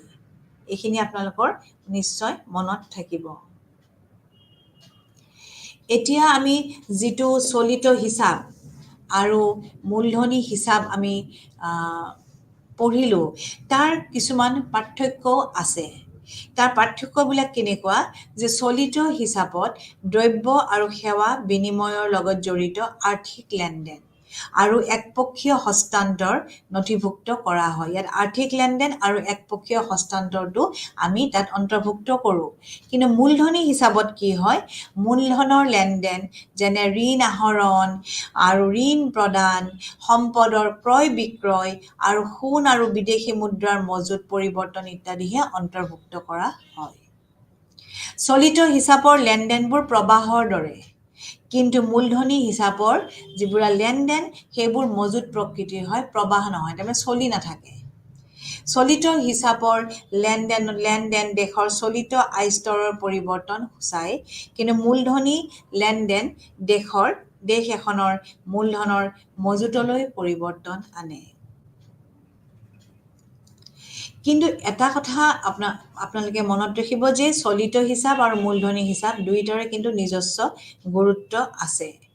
কেনেকুৱা চলিত হিচাপত চলিত সময়ত উৎপাদন কৰা দ্ৰব্য আৰু সেৱাৰ একপক্ষীয় হস্তান্তৰকে ধৰি অন্তৰ্ভুক্ত কৰা হয়। গতিকে ই দেশৰ ৰাষ্ট্ৰীয় আয়ত প্ৰত্যক্ষভাৱে প্ৰভাৱ পেলায়।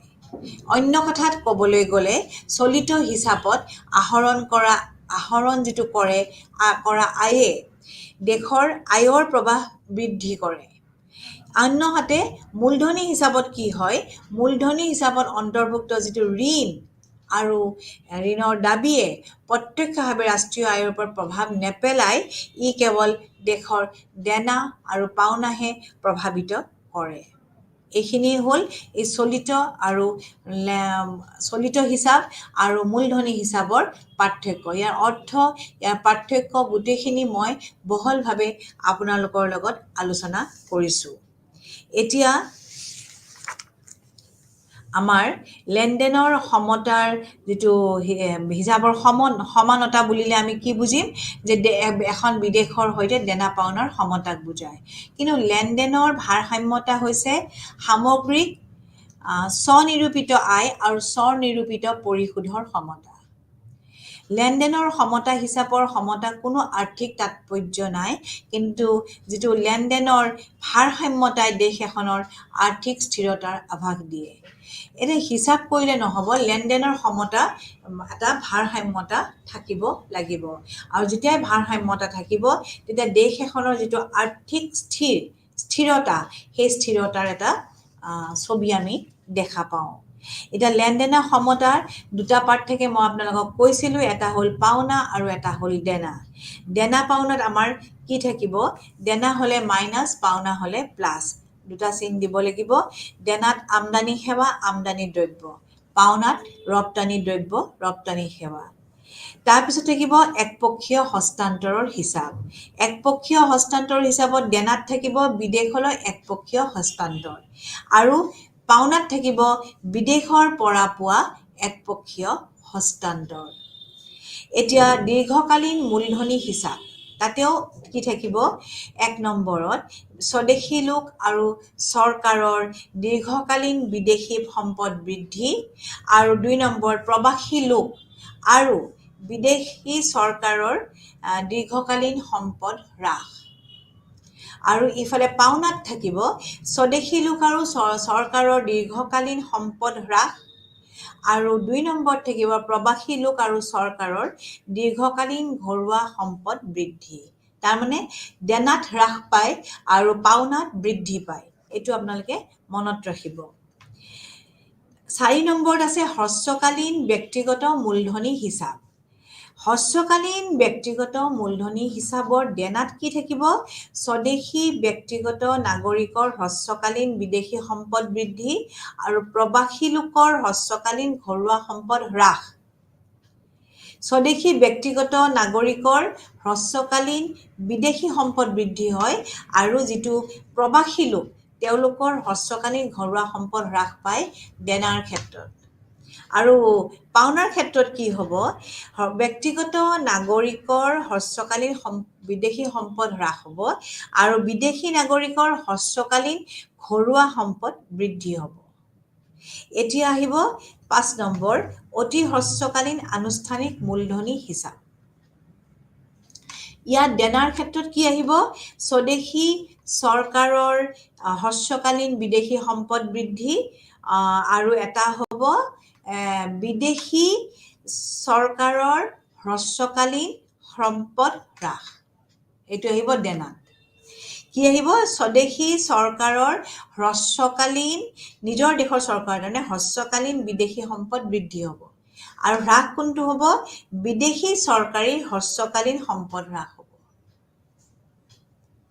এতিয়া পাওনাত কি হ'ব, পাওনাতটো আপুনি যোগাত্মক অৰ্থাৎ প্লাছ দিব লাগিব, আমি তাৰমানে পাম। সেই পাওনাত হ'ব স্বদেশী চৰকাৰৰ হ্ৰস্বকালীন বিদেশী সম্পদ হ্ৰাস আৰু বিদেশী চৰকাৰৰ হ্ৰস্বকালীন ঘৰুৱা সম্পদ বৃদ্ধি।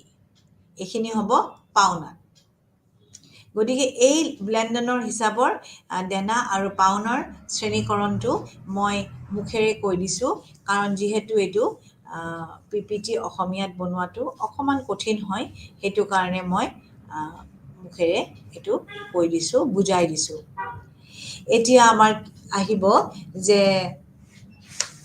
লেনদেনৰ ভাৰসাম্যতাৰ যিটো হিচাপ, সেই হিচাপটো কেতিয়াবা কি হয়, সদায় কিয় ভাৰসাম্যতাত থকাটো উচিত হয়, এটা প্ৰশ্ন আহিব পাৰে যে লেনদেনৰ পৰিশোধৰ সমতাক কিয় সদায় আমি ভাৰসাম্যতাত থকাটো বিচাৰোঁ, সদায় ভাৰসাম্যতাত ৰাখিব লাগে। এখন দেশৰ পৰিশোধৰ লেনদেনৰ সমতা দেশখনৰ বৈদেশিক বাণিজ্য সংক্ৰান্তীয় যিবোৰ দেনা আৰু পাওনা সেই সকলো বিষয়ে অন্তৰ্ভুক্ত হয়। সেইখিনিতো আমি নিশ্চয় জানো, গম পালোঁ এই আলোচনাখিনিৰ পৰা। আৰু ইয়াত দ্বৈত হিচাপৰক্ষণ পদ্ধতিৰ ভিত্তিত গঠিত বাণিজ্যিক লেনদেনৰ যিটো ভাৰসাম্যতাৰ হিচাপত দেনা আৰু পাওনাৰ সদায় সমান হ'ব লাগিব। সদায় সমান হ'ব লাগিব। অৰ্থাৎ হিচাপ ৰক্ষণ পদ্ধতিৰ দৃষ্টিকোণৰ পৰা আমি যদি বিচাৰ কৰোঁ, তেতিয়া আমি ক'ব পাৰি বাণিজ্যিক পৰিশোধৰ লেনদেনৰ সমতাৰ ক্ষেত্ৰত কোনো ৰাহি বা ঘাটি হ'ব নোৱাৰে।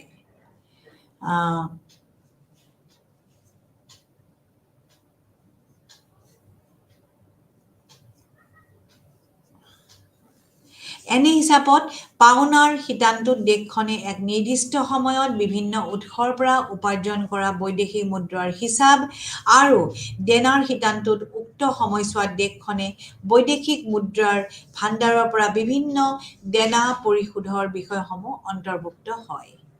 দ্বৈত হিচাপ ৰক্ষণ পদ্ধতি অনুসৰি এনে দেনা আৰু পাওনাৰ মাজত সদায় ভাৰসাম্যতা বা সামঞ্জস্য থকাটো উচিত। আমি কিহৰ কাৰণে আমি থকাটো উচিত? কাৰণ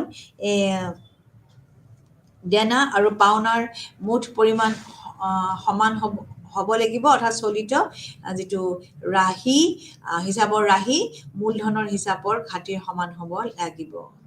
কিন্তু কেতিয়াবা কি হয়, বাস্তৱ ক্ষেত্ৰত দেশখনৰ লেনদেনৰ পৰিশোধ ক্ষেত্ৰত কিন্তু ভাৰসাম্যহীনতাও দেখা পোৱা যায়। লেনদেনৰ যিটো আমাৰ পৰিশোধৰ ভাৰসাম্যতাটো মানে সমান হোৱাটো প্ৰয়োজনীয়, কিন্তু আমি কেতিয়াবা কি দেখা পাই যাওঁ, ইয়াত কেতিয়াবা ভাৰসাম্যহীনতাও দেখা পোৱা যায়। লেনদেনৰ সমতাৰ ভাৰসাম্য বা ভাৰসাম্যহীনতা কি বস্তু, তেনেকৈ যদি প্ৰশ্ন আহে তেনেহ'লে আপোনালোকে কি লিখিব? যেতিয়া আমি লেনদেনৰ ভাৰসাম্য নাইবা ভাৰসাম্যহীনতাৰ কথাটো কওঁ, তেতিয়া হিচাপৰ সমতাৰ কথা কোৱা হয়। ইয়াত আন্তঃৰাষ্ট্ৰীয় মুদ্ৰা নিধিৰ পৰা লোৱা ঋণ, SDRৰ ব্যৱহাৰ, কেন্দ্ৰীয় বেংকৰ পৰা লোৱা বিদেশী মুদ্ৰা আদিৰ হ্ৰাস বৃদ্ধি কৰা নহয়। এই প্ৰণোদিত বিষয়বোৰ বাদ দিও যদি ৰাহি বা ঘাটি নহয়, তেতিয়া লেনদেনৰ সমতা ভাৰসাম্য বুলি কোৱা হয়। কিন্তু ইয়াৰ বিপৰীতে ৰাহি নাইবা ঘাটিৰ অৱস্থাত লেনদেনৰ সমতাৰ ভাৰসাম্যহীনতা আহি পৰে। যদি স্বনিৰূপিত বা পাওনা বা স্বনিৰূপিত দেনাৰ তুলনাত কম হয়, তেন্তে লেনদেনৰ হিচাপত ঘাটিৰ সৃষ্টি হয়। তাৰমানে পাওনা যদি কম হয়, দেনা বেছি হয়, তেতিয়া ঘাটিৰ সৃষ্টি হয় আৰু ফলত লেনদেনৰ ৰাহি প্ৰতিকূল হয়। ইয়াৰ বিপৰীতে যদি স্বনিৰূপিত পাওনা স্বনিৰূপিত দেনাতকৈ অধিক হয়, তেতিয়া লেনদেনৰ হিচাপত ৰাহিৰ সৃষ্টি হয় আৰু লেনদেনৰ সমতা অনুকূল হয়। এতিয়া এই লেনদেনৰ যেতিয়া দেনা আৰু পাওনাটো সমান নহয়, তেতিয়া কি হয়? ভাৰসাম্যহীনতাৰ সৃষ্টি হয়। আৰু ইয়াৰ কাৰণবোৰ কি কি, এই বিষয়ে আপোনালোকে বহলভাৱে জানিব লাগিব।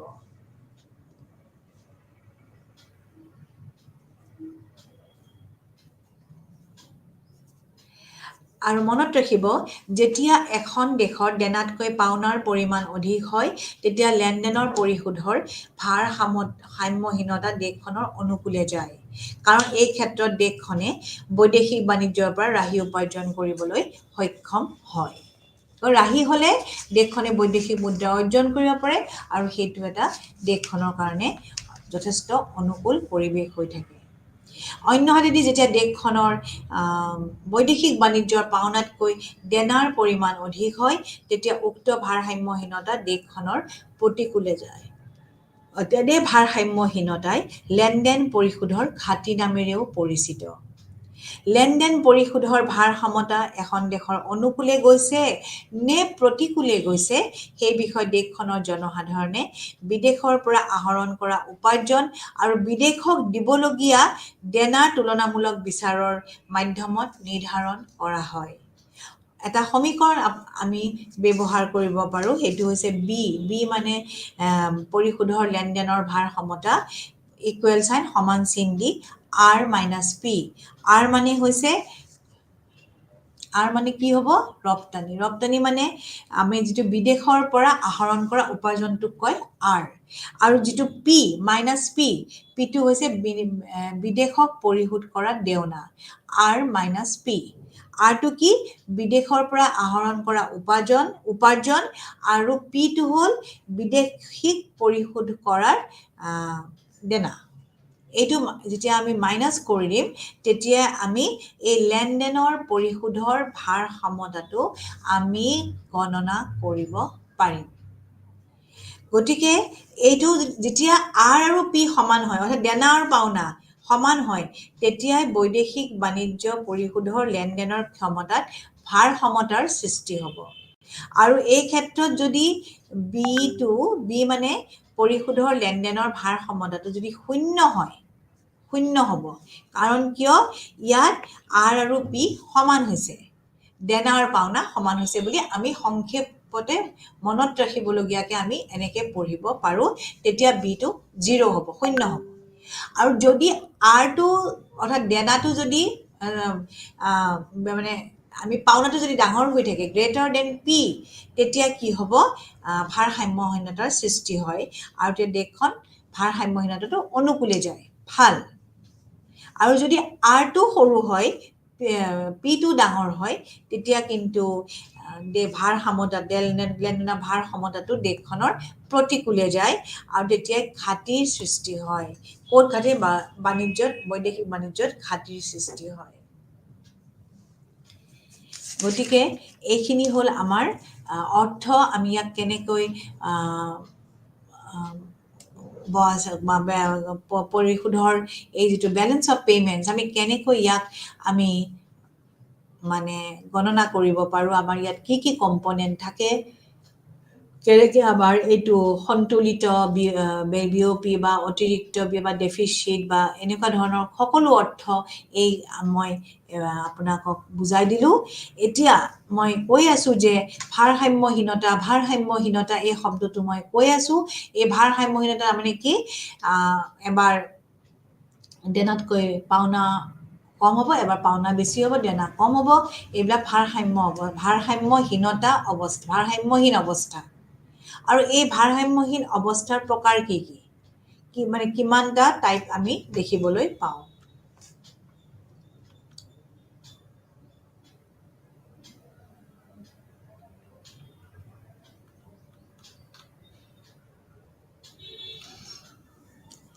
এই ভাৰসাম্যহীনতাৰ প্ৰকাৰ এটা হৈছে আপোনাৰ লোকে জানে প্ৰাকৃতিক ভাৰসাম্যহীনতা, আৰু এটা হৈছে বাণিজ্য চক্ৰৰ ভাৰসাম্যহীনতা, আৰু এটা হৈছে দীৰ্ঘকালীন ভাৰসাম্যহীনতা, আৰু এটা হৈছে সাংগঠনিক ভাৰসাম্যহীনতা।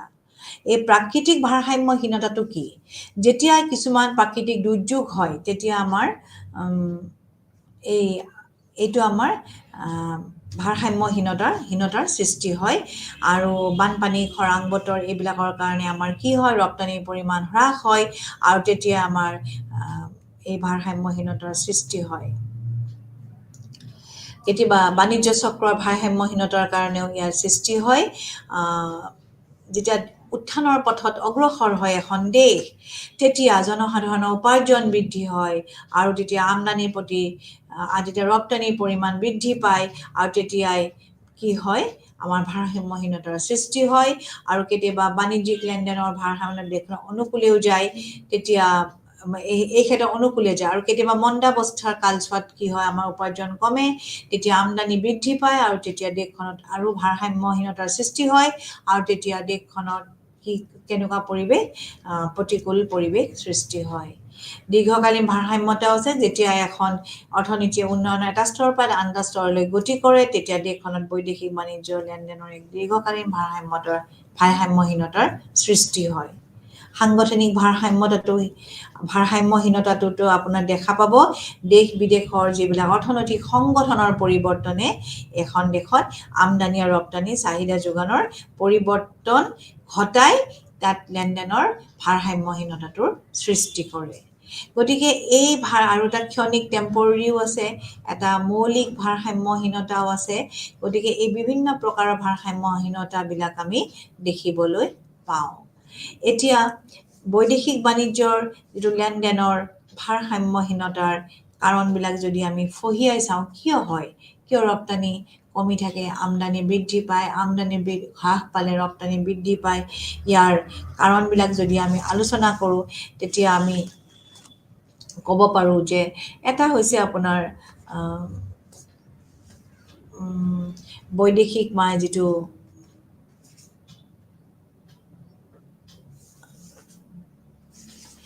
মুদ্ৰাস্ফীতি এটা আমি ক'ব পাৰোঁ। মুদ্ৰাস্ফীতিয়ে লেনদেনৰ ভাৰসাম্যহীনতাৰ সৃষ্টি কৰে। কেনেকৈ মুদ্ৰাস্ফীতিয়ে সৃষ্টি কৰে? কাৰণ মুদ্ৰাস্ফীতি ৰপ্তানি হ্ৰাস পাব, আমদানি বৃদ্ধি পাব, আৰু তাৰ ফলত ৰপ্তানি ব্যয়বহুল হয়, আমদানি সস্তীয়া হৈ পৰে, আমদানি হ্ৰাস আৰু ৰপ্তানি বৃদ্ধি পালে বাণিজ্যিক সমতা প্ৰতিকূল হৈ লেনদেনৰ ভাৰসাম্যহীনতাও সৃষ্টি হ'ব পাৰে।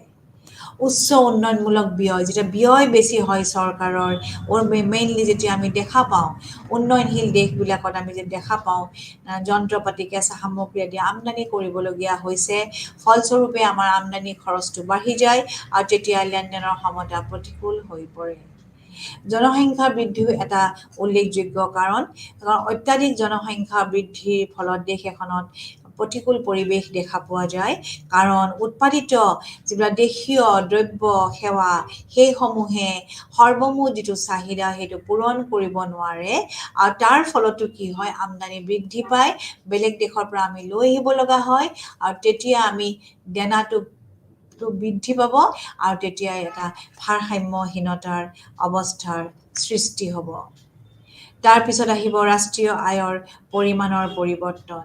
যেতিয়া ৰাষ্ট্ৰীয় আয়ৰ পৰিৱৰ্তন হয়, আয়ৰ পৰিমাণৰ পৰিৱৰ্তন হয়, তেতিয়াও লেনদেনৰ সমতাৰ ভাৰসাম্যহীনতাৰ সৃষ্টি হয়, কাৰণ ৰাষ্ট্ৰীয় আয় বৃদ্ধিৰ ফলত আমদানি বৃদ্ধি পাবলৈ ধৰে আৰু লেনদেনৰ সমতাত ঘাটিয়ে দেখা দিয়ে। যদি দেশখনে পূৰ্ণ নিয়োগৰ অৱস্থা পায়, তেন্তে আয় বৃদ্ধিৰ ফলত দৰ বৃদ্ধি পায় আৰু আমদানি বাঢ়িবলৈ ধৰে। গতিকে পূৰ্ণ নিয়োগ অৱস্থা পাবলৈ চেষ্টা কৰিব লাগে। যদি ঋণৰ বোজা বৃদ্ধি পায়, উন্নয়নশীল দেশবোৰে উন্নয়নমূলক কাম কাজ কৰিবৰ কাৰণে কি লাগে, আমাক পৰ্টফলিঅ' বিনিয়োগ। অলৰেডি মই আপোনালোকক ইতিমধ্যে এই বিষয়ে আলোচনা কৰিছোঁ।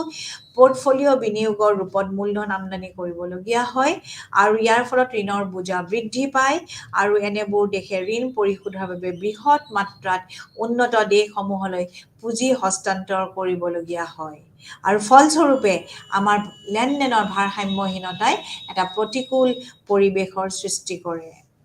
তাৰ উপৰিও বৈদেশিক বিনিময়ৰ হাৰৰ পৰিৱৰ্তন, দেশীয় মুদ্ৰাৰ যিটো বহিৰ্মূল্য বৃদ্ধিয়ে আমদানি সস্তীয়া কৰে, ৰপ্তানি ব্যয় বহুল কৰে, আৰু তাৰ ফলত আমদানি উৎসাহিত হয়, ৰপ্তানি নিৰুৎসাহিত হয়, আৰু তাৰপিছতে লেনদেনৰ সমতা ভাৰসাম্যহীন কৰি তোলে। আৰু লগতে প্ৰদৰ্শনৰ অভাৱো এটা উল্লেখযোগ্য কাৰণ। উন্নয়নশীল দেশসমূহত কি হয়, প্ৰদৰ্শন প্ৰভাৱো লেনদেনৰ এটা উল্লেখযোগ্য কাৰণ। তেওঁলোকে কি কৰে, উন্নত দেশবিলাকে কি কৰে, ভোগ পদ্ধতি অৱলম্বন কৰে, আৰু তাৰ ফলত তেওঁলোকৰ যিবিলাক উন্নত নহয়, উন্নয়নশীল দেশবিলাকত এটা ভোগ পদ্ধতি অৱলম্বন কৰা দেখা যায়। কাৰ ভোগ পদ্ধতি? উন্নত দেশৰ ভোগ পদ্ধতি, আৰু তাৰ ফলত তেওঁলোকৰ স্থায়ী ভোগ্য দ্ৰব্যৰ আমদানি বৃদ্ধি হোৱাৰ বাবে লেনদেনৰ সমতাত ঘাটিৰ সৃষ্টি হয়। গতিকে লেনদেনৰ সমতা আমি এই যিবিলাক ঘাটিৰ সৃষ্টি হয়, সেইটো আমি আচলতে আঁতৰাব লাগে, আমি ৰিমুভ কৰিব লাগে, আৰু দেনা আৰু পাওনাৰ মাজত এটা সামঞ্জস্য থাকি সমতা সৃষ্টি কৰিব লাগে। তাৰ উপৰিও যিবিলাক অনুন্নত দেশ, উন্নয়নশীল দেশ ভাৰতবৰ্ষৰ কথা আমি ক'ব পাৰোঁ।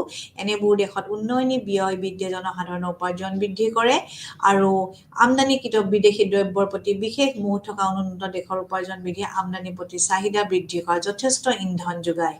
আমদানিৰ পৰিমাণ বৃদ্ধি এনে দেশৰ আমাৰ বৈদেশিক বাণিজ্যৰ ক্ষেত্ৰত বা লেনদেনৰ পৰিশোধৰ ক্ষেত্ৰত যথেষ্ট ঘাটিৰ সৃষ্টি কৰাটো স্বাভাৱিক আৰু তাৰ ফলত আমাৰ কি হয়, ইয়াত ঘাটিৰ সৃষ্টি হয়, মানে আমদানিৰ পৰিমাণটো অধিক হয় আৰু লেনদেনৰ ক্ষেত্ৰত পৰিশোধৰ লেনদেনৰ ক্ষেত্ৰত এটা ঘাটিৰ সৃষ্টি হোৱা দেখা যায়।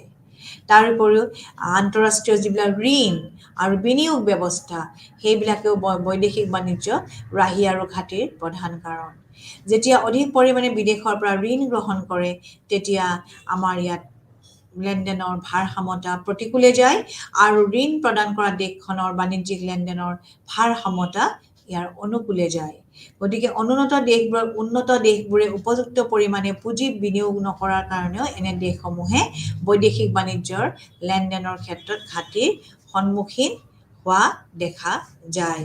গতিকে এই ধৰণৰ বিভিন্ন কাৰণৰ কাৰণে আজি আমাৰ এই যিটো লেনদেনৰ পৰিশোধৰ লেনদেনৰ ক্ষেত্ৰত আমাৰ এক সমস্যা দেখা দিয়ে, অৰ্থাৎ আমাৰ ইয়াত ভাৰসাম্যহীনতাৰ সৃষ্টি হয়। এই ধৰণৰ লেনদেনৰ ভাৰসাম্যহীনতাৰ কাৰণ, লেনদেনৰ ভাৰসাম্যহীনতা কি, ইয়াত ৰাহি কেতিয়া হয়, ঘাটি কেতিয়া হয়, এই আটাইবোৰ বস্তু বহলভাৱে বিস্তৃতভাৱে আপোনালোকে জানিব লাগিব আৰু নহ'লে আপোনালোকে এইখিনি বস্তু কৰিব নোৱাৰিব। একো বিশেষ টান নহয়, বিশেষ আপোনালোকে অসুবিধা নাপাব। কেৱল এই যিটো আৰু এটা উল্লেখযোগ্য প্ৰশ্ন হ'ল লেনদেনৰ সমতাৰ গাঁথনিত কেনেকৈ কৰিব পাৰি, গাঁথনিত বা উপাদানবোৰ কি কি। এই যিটো গাঁথনি এইটো অৰ্থাৎ মই যে যিটো আপোনালোকৰ সন্মুখত ক'লোঁ চলিত হিচাপ, মূলধনী হিচাপ, এইখিনি অত্যন্ত দৰকাৰী আৰু লগতে এই কাৰেণ্ট একাউণ্ট, কেপিটেল একাউণ্ট অৰ্থাৎ মূলধনী হিচাপ আৰু চলিত হিচাপৰ এইখিনিও যথেষ্ট দৰকাৰী আৰু এইখিনি এই মূলধনী হিচাপ, এইটো চলিত হিচাপ, এইখিনিও যথেষ্ট দৰকাৰী।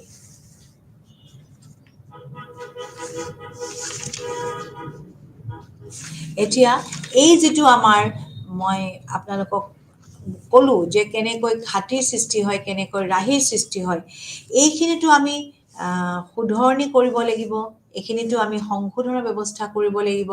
ৰাহি হ'লে আমি বা যিটো ভাৰসাম্যহীনতা সেইখিনিতো আমি সংশোধন কৰিব লাগিব। তাৰ কাৰণেও বিভিন্ন ব্যৱস্থা আছে বা বিভিন্ন পদ্ধতি আছে আৰু সেইখিনি আমি আলোচনা কৰিব লাগিব, বুজিব লাগিব। আৰু যিখন আমাৰ এখন পৰিশোধৰ লেনদেনৰ হিচাপ থাকে, যিটো আমাৰ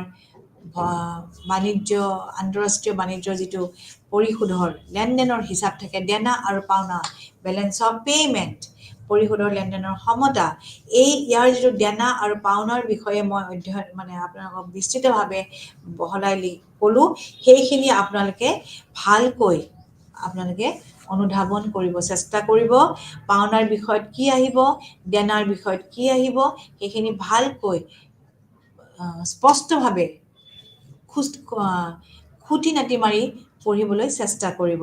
এতিয়া পাওনাৰ বিষয়ত আমাৰ আহিব ৰপ্তানি দ্ৰব্য, ৰপ্তানিকৃত সেৱা, বিদেশত বিনিয়োগৰ উপাৰ্জন বা আয়, একপক্ষীয় পাওনা, দীৰ্ঘকালীন ঋণ সংগ্ৰহ, হ্ৰস্বকালীন ঋণ সংগ্ৰহ, সোণ আৰু সম্পত্তি বিক্ৰী, এইবিলাক পাওনাত আহিব।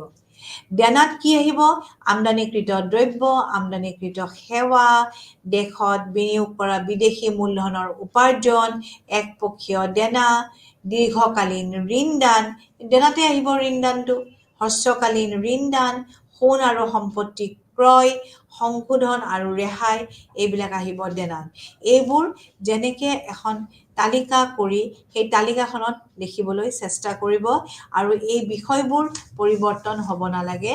যিমানখিনি পাৰে বিষয়বোৰ স্পষ্টভাৱে দিবলৈ চেষ্টা কৰিব, কাৰণ এই বিষয়বোৰ যদি আপোনালোকে পৰিৱৰ্তন কৰে তেতিয়াহ'লে ই যিটো উত্তৰটো পাৰফেক্ট নহ'ব, শুদ্ধ নহ'ব। গতিকে এই যিবোৰ বিষয় অন্তৰ্ভুক্ত দেনা আৰু পাওনাত, সেই দেনা আৰু পাওনাৰ বিষয়কেইটা আপোনালোকে যেনেকৈ পাইছে তেনেকৈ দিবলৈ চেষ্টা কৰিব, আৰু তেতিয়াহে উত্তৰটো শুদ্ধ আৰু পাৰফেক্ট হ'ব। আৰু চলিত হিচাপত কি যিটো আপোনাৰ গাঁথনিত যিটো আছিলে চলিত হিচাপ আৰু মূলধনী হিচাপ, তাতো যিবোৰ বিষয় অন্তৰ্ভুক্ত হৈ আছে সেইখিনি আপোনালোকে এজ ইট ইজ দিবলৈ চেষ্টা কৰিব। সেইখিনি যাতে পৰিৱৰ্তন কৰি বা কমাই দি বা কাটি কুটি অকল মেইন পইণ্ট এটা লিখিলে নহ'ব, তাৰ ভিতৰত কোন বিষয় অন্তৰ্ভুক্ত হৈ আছে সেই বিষয়ে আপোনালোকে লিখিবলৈ চেষ্টা কৰিব। এতিয়া বা লেনদেনৰ হিচাপৰ যিটো আপোনালোকৰ চলিত আৰু মূলধনৰ হিচাপত যিটো মই পাৰ্থক্য বুজাই ক'লোঁ, সেই পাৰ্থক্যটো আপোনালোকে বুজিবলৈ চেষ্টা কৰিব, আৰু সেই পাৰ্থক্যটো আপোনালোকৰ যথেষ্ট ইম্পৰ্টেণ্ট। আৰু স্বনিৰূপিত আৰু অন্তৰ্ভুক্ত বিষয়সমূহো আপোনালোকৰ যিটো মই লেনদেনৰ সমতাত যিটো স্বনিৰূপিত আৰু অন্তৰ্ভুক্ত বিষয়সমূহ আছে, সেইখিনি যিখিনি মই কৈ দিলোঁ সেইখিনি আপোনালোকে পঢ়িবলৈ চেষ্টা কৰে। সেইখিনি যথেষ্ট গুৰুত্বপূৰ্ণ। আৰু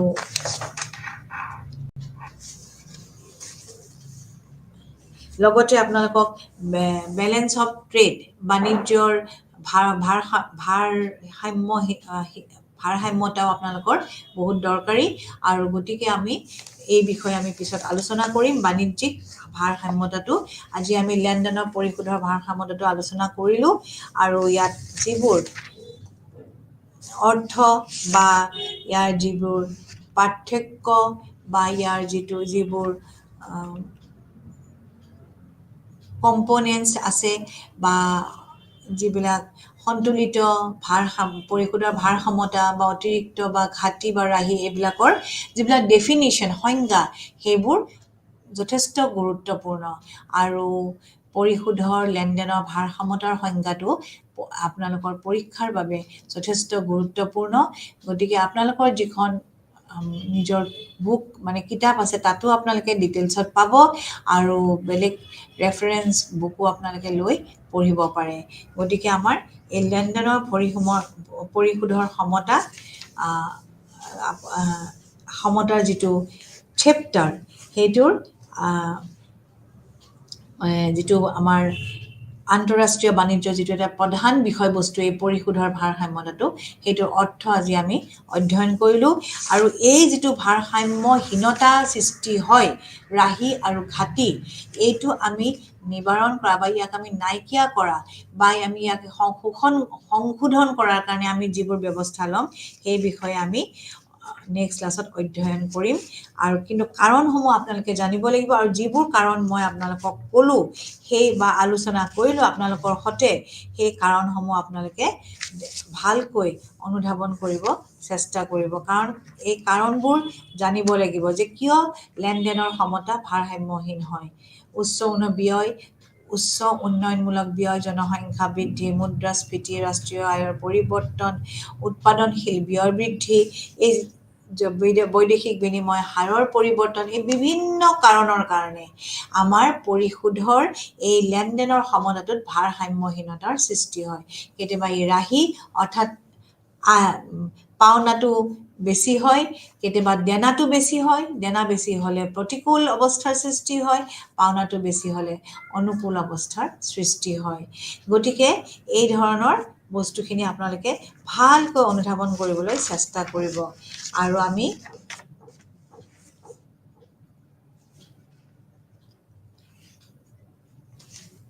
সদায় আপোনালোকে মনত ৰাখিব, যিটো পৰিশোধৰ ভাৰসাম্যতা আৰু বাণিজ্যিক সমতা দুটা বেলেগ বস্তু।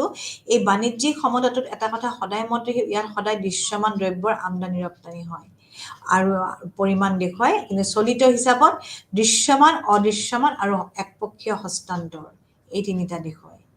আপোনালোকে এই সৰু সৰু কিছুমান বস্তু জানিব লাগিব। আৰু বাণিজ্যিক সমতা অৰ্থাৎ বেলেঞ্চ অফ ট্ৰেডত আপোনালোকে ৰাহি বা ঘাটি উদ্ভৱ হয় যেতিয়া আমদানি বেছি মূল্য সমান নহয়, আমদানি আৰু ৰপ্তানি মূল্য সমান নহয়। আৰু চলিত হিচাপৰ সমতা সদায়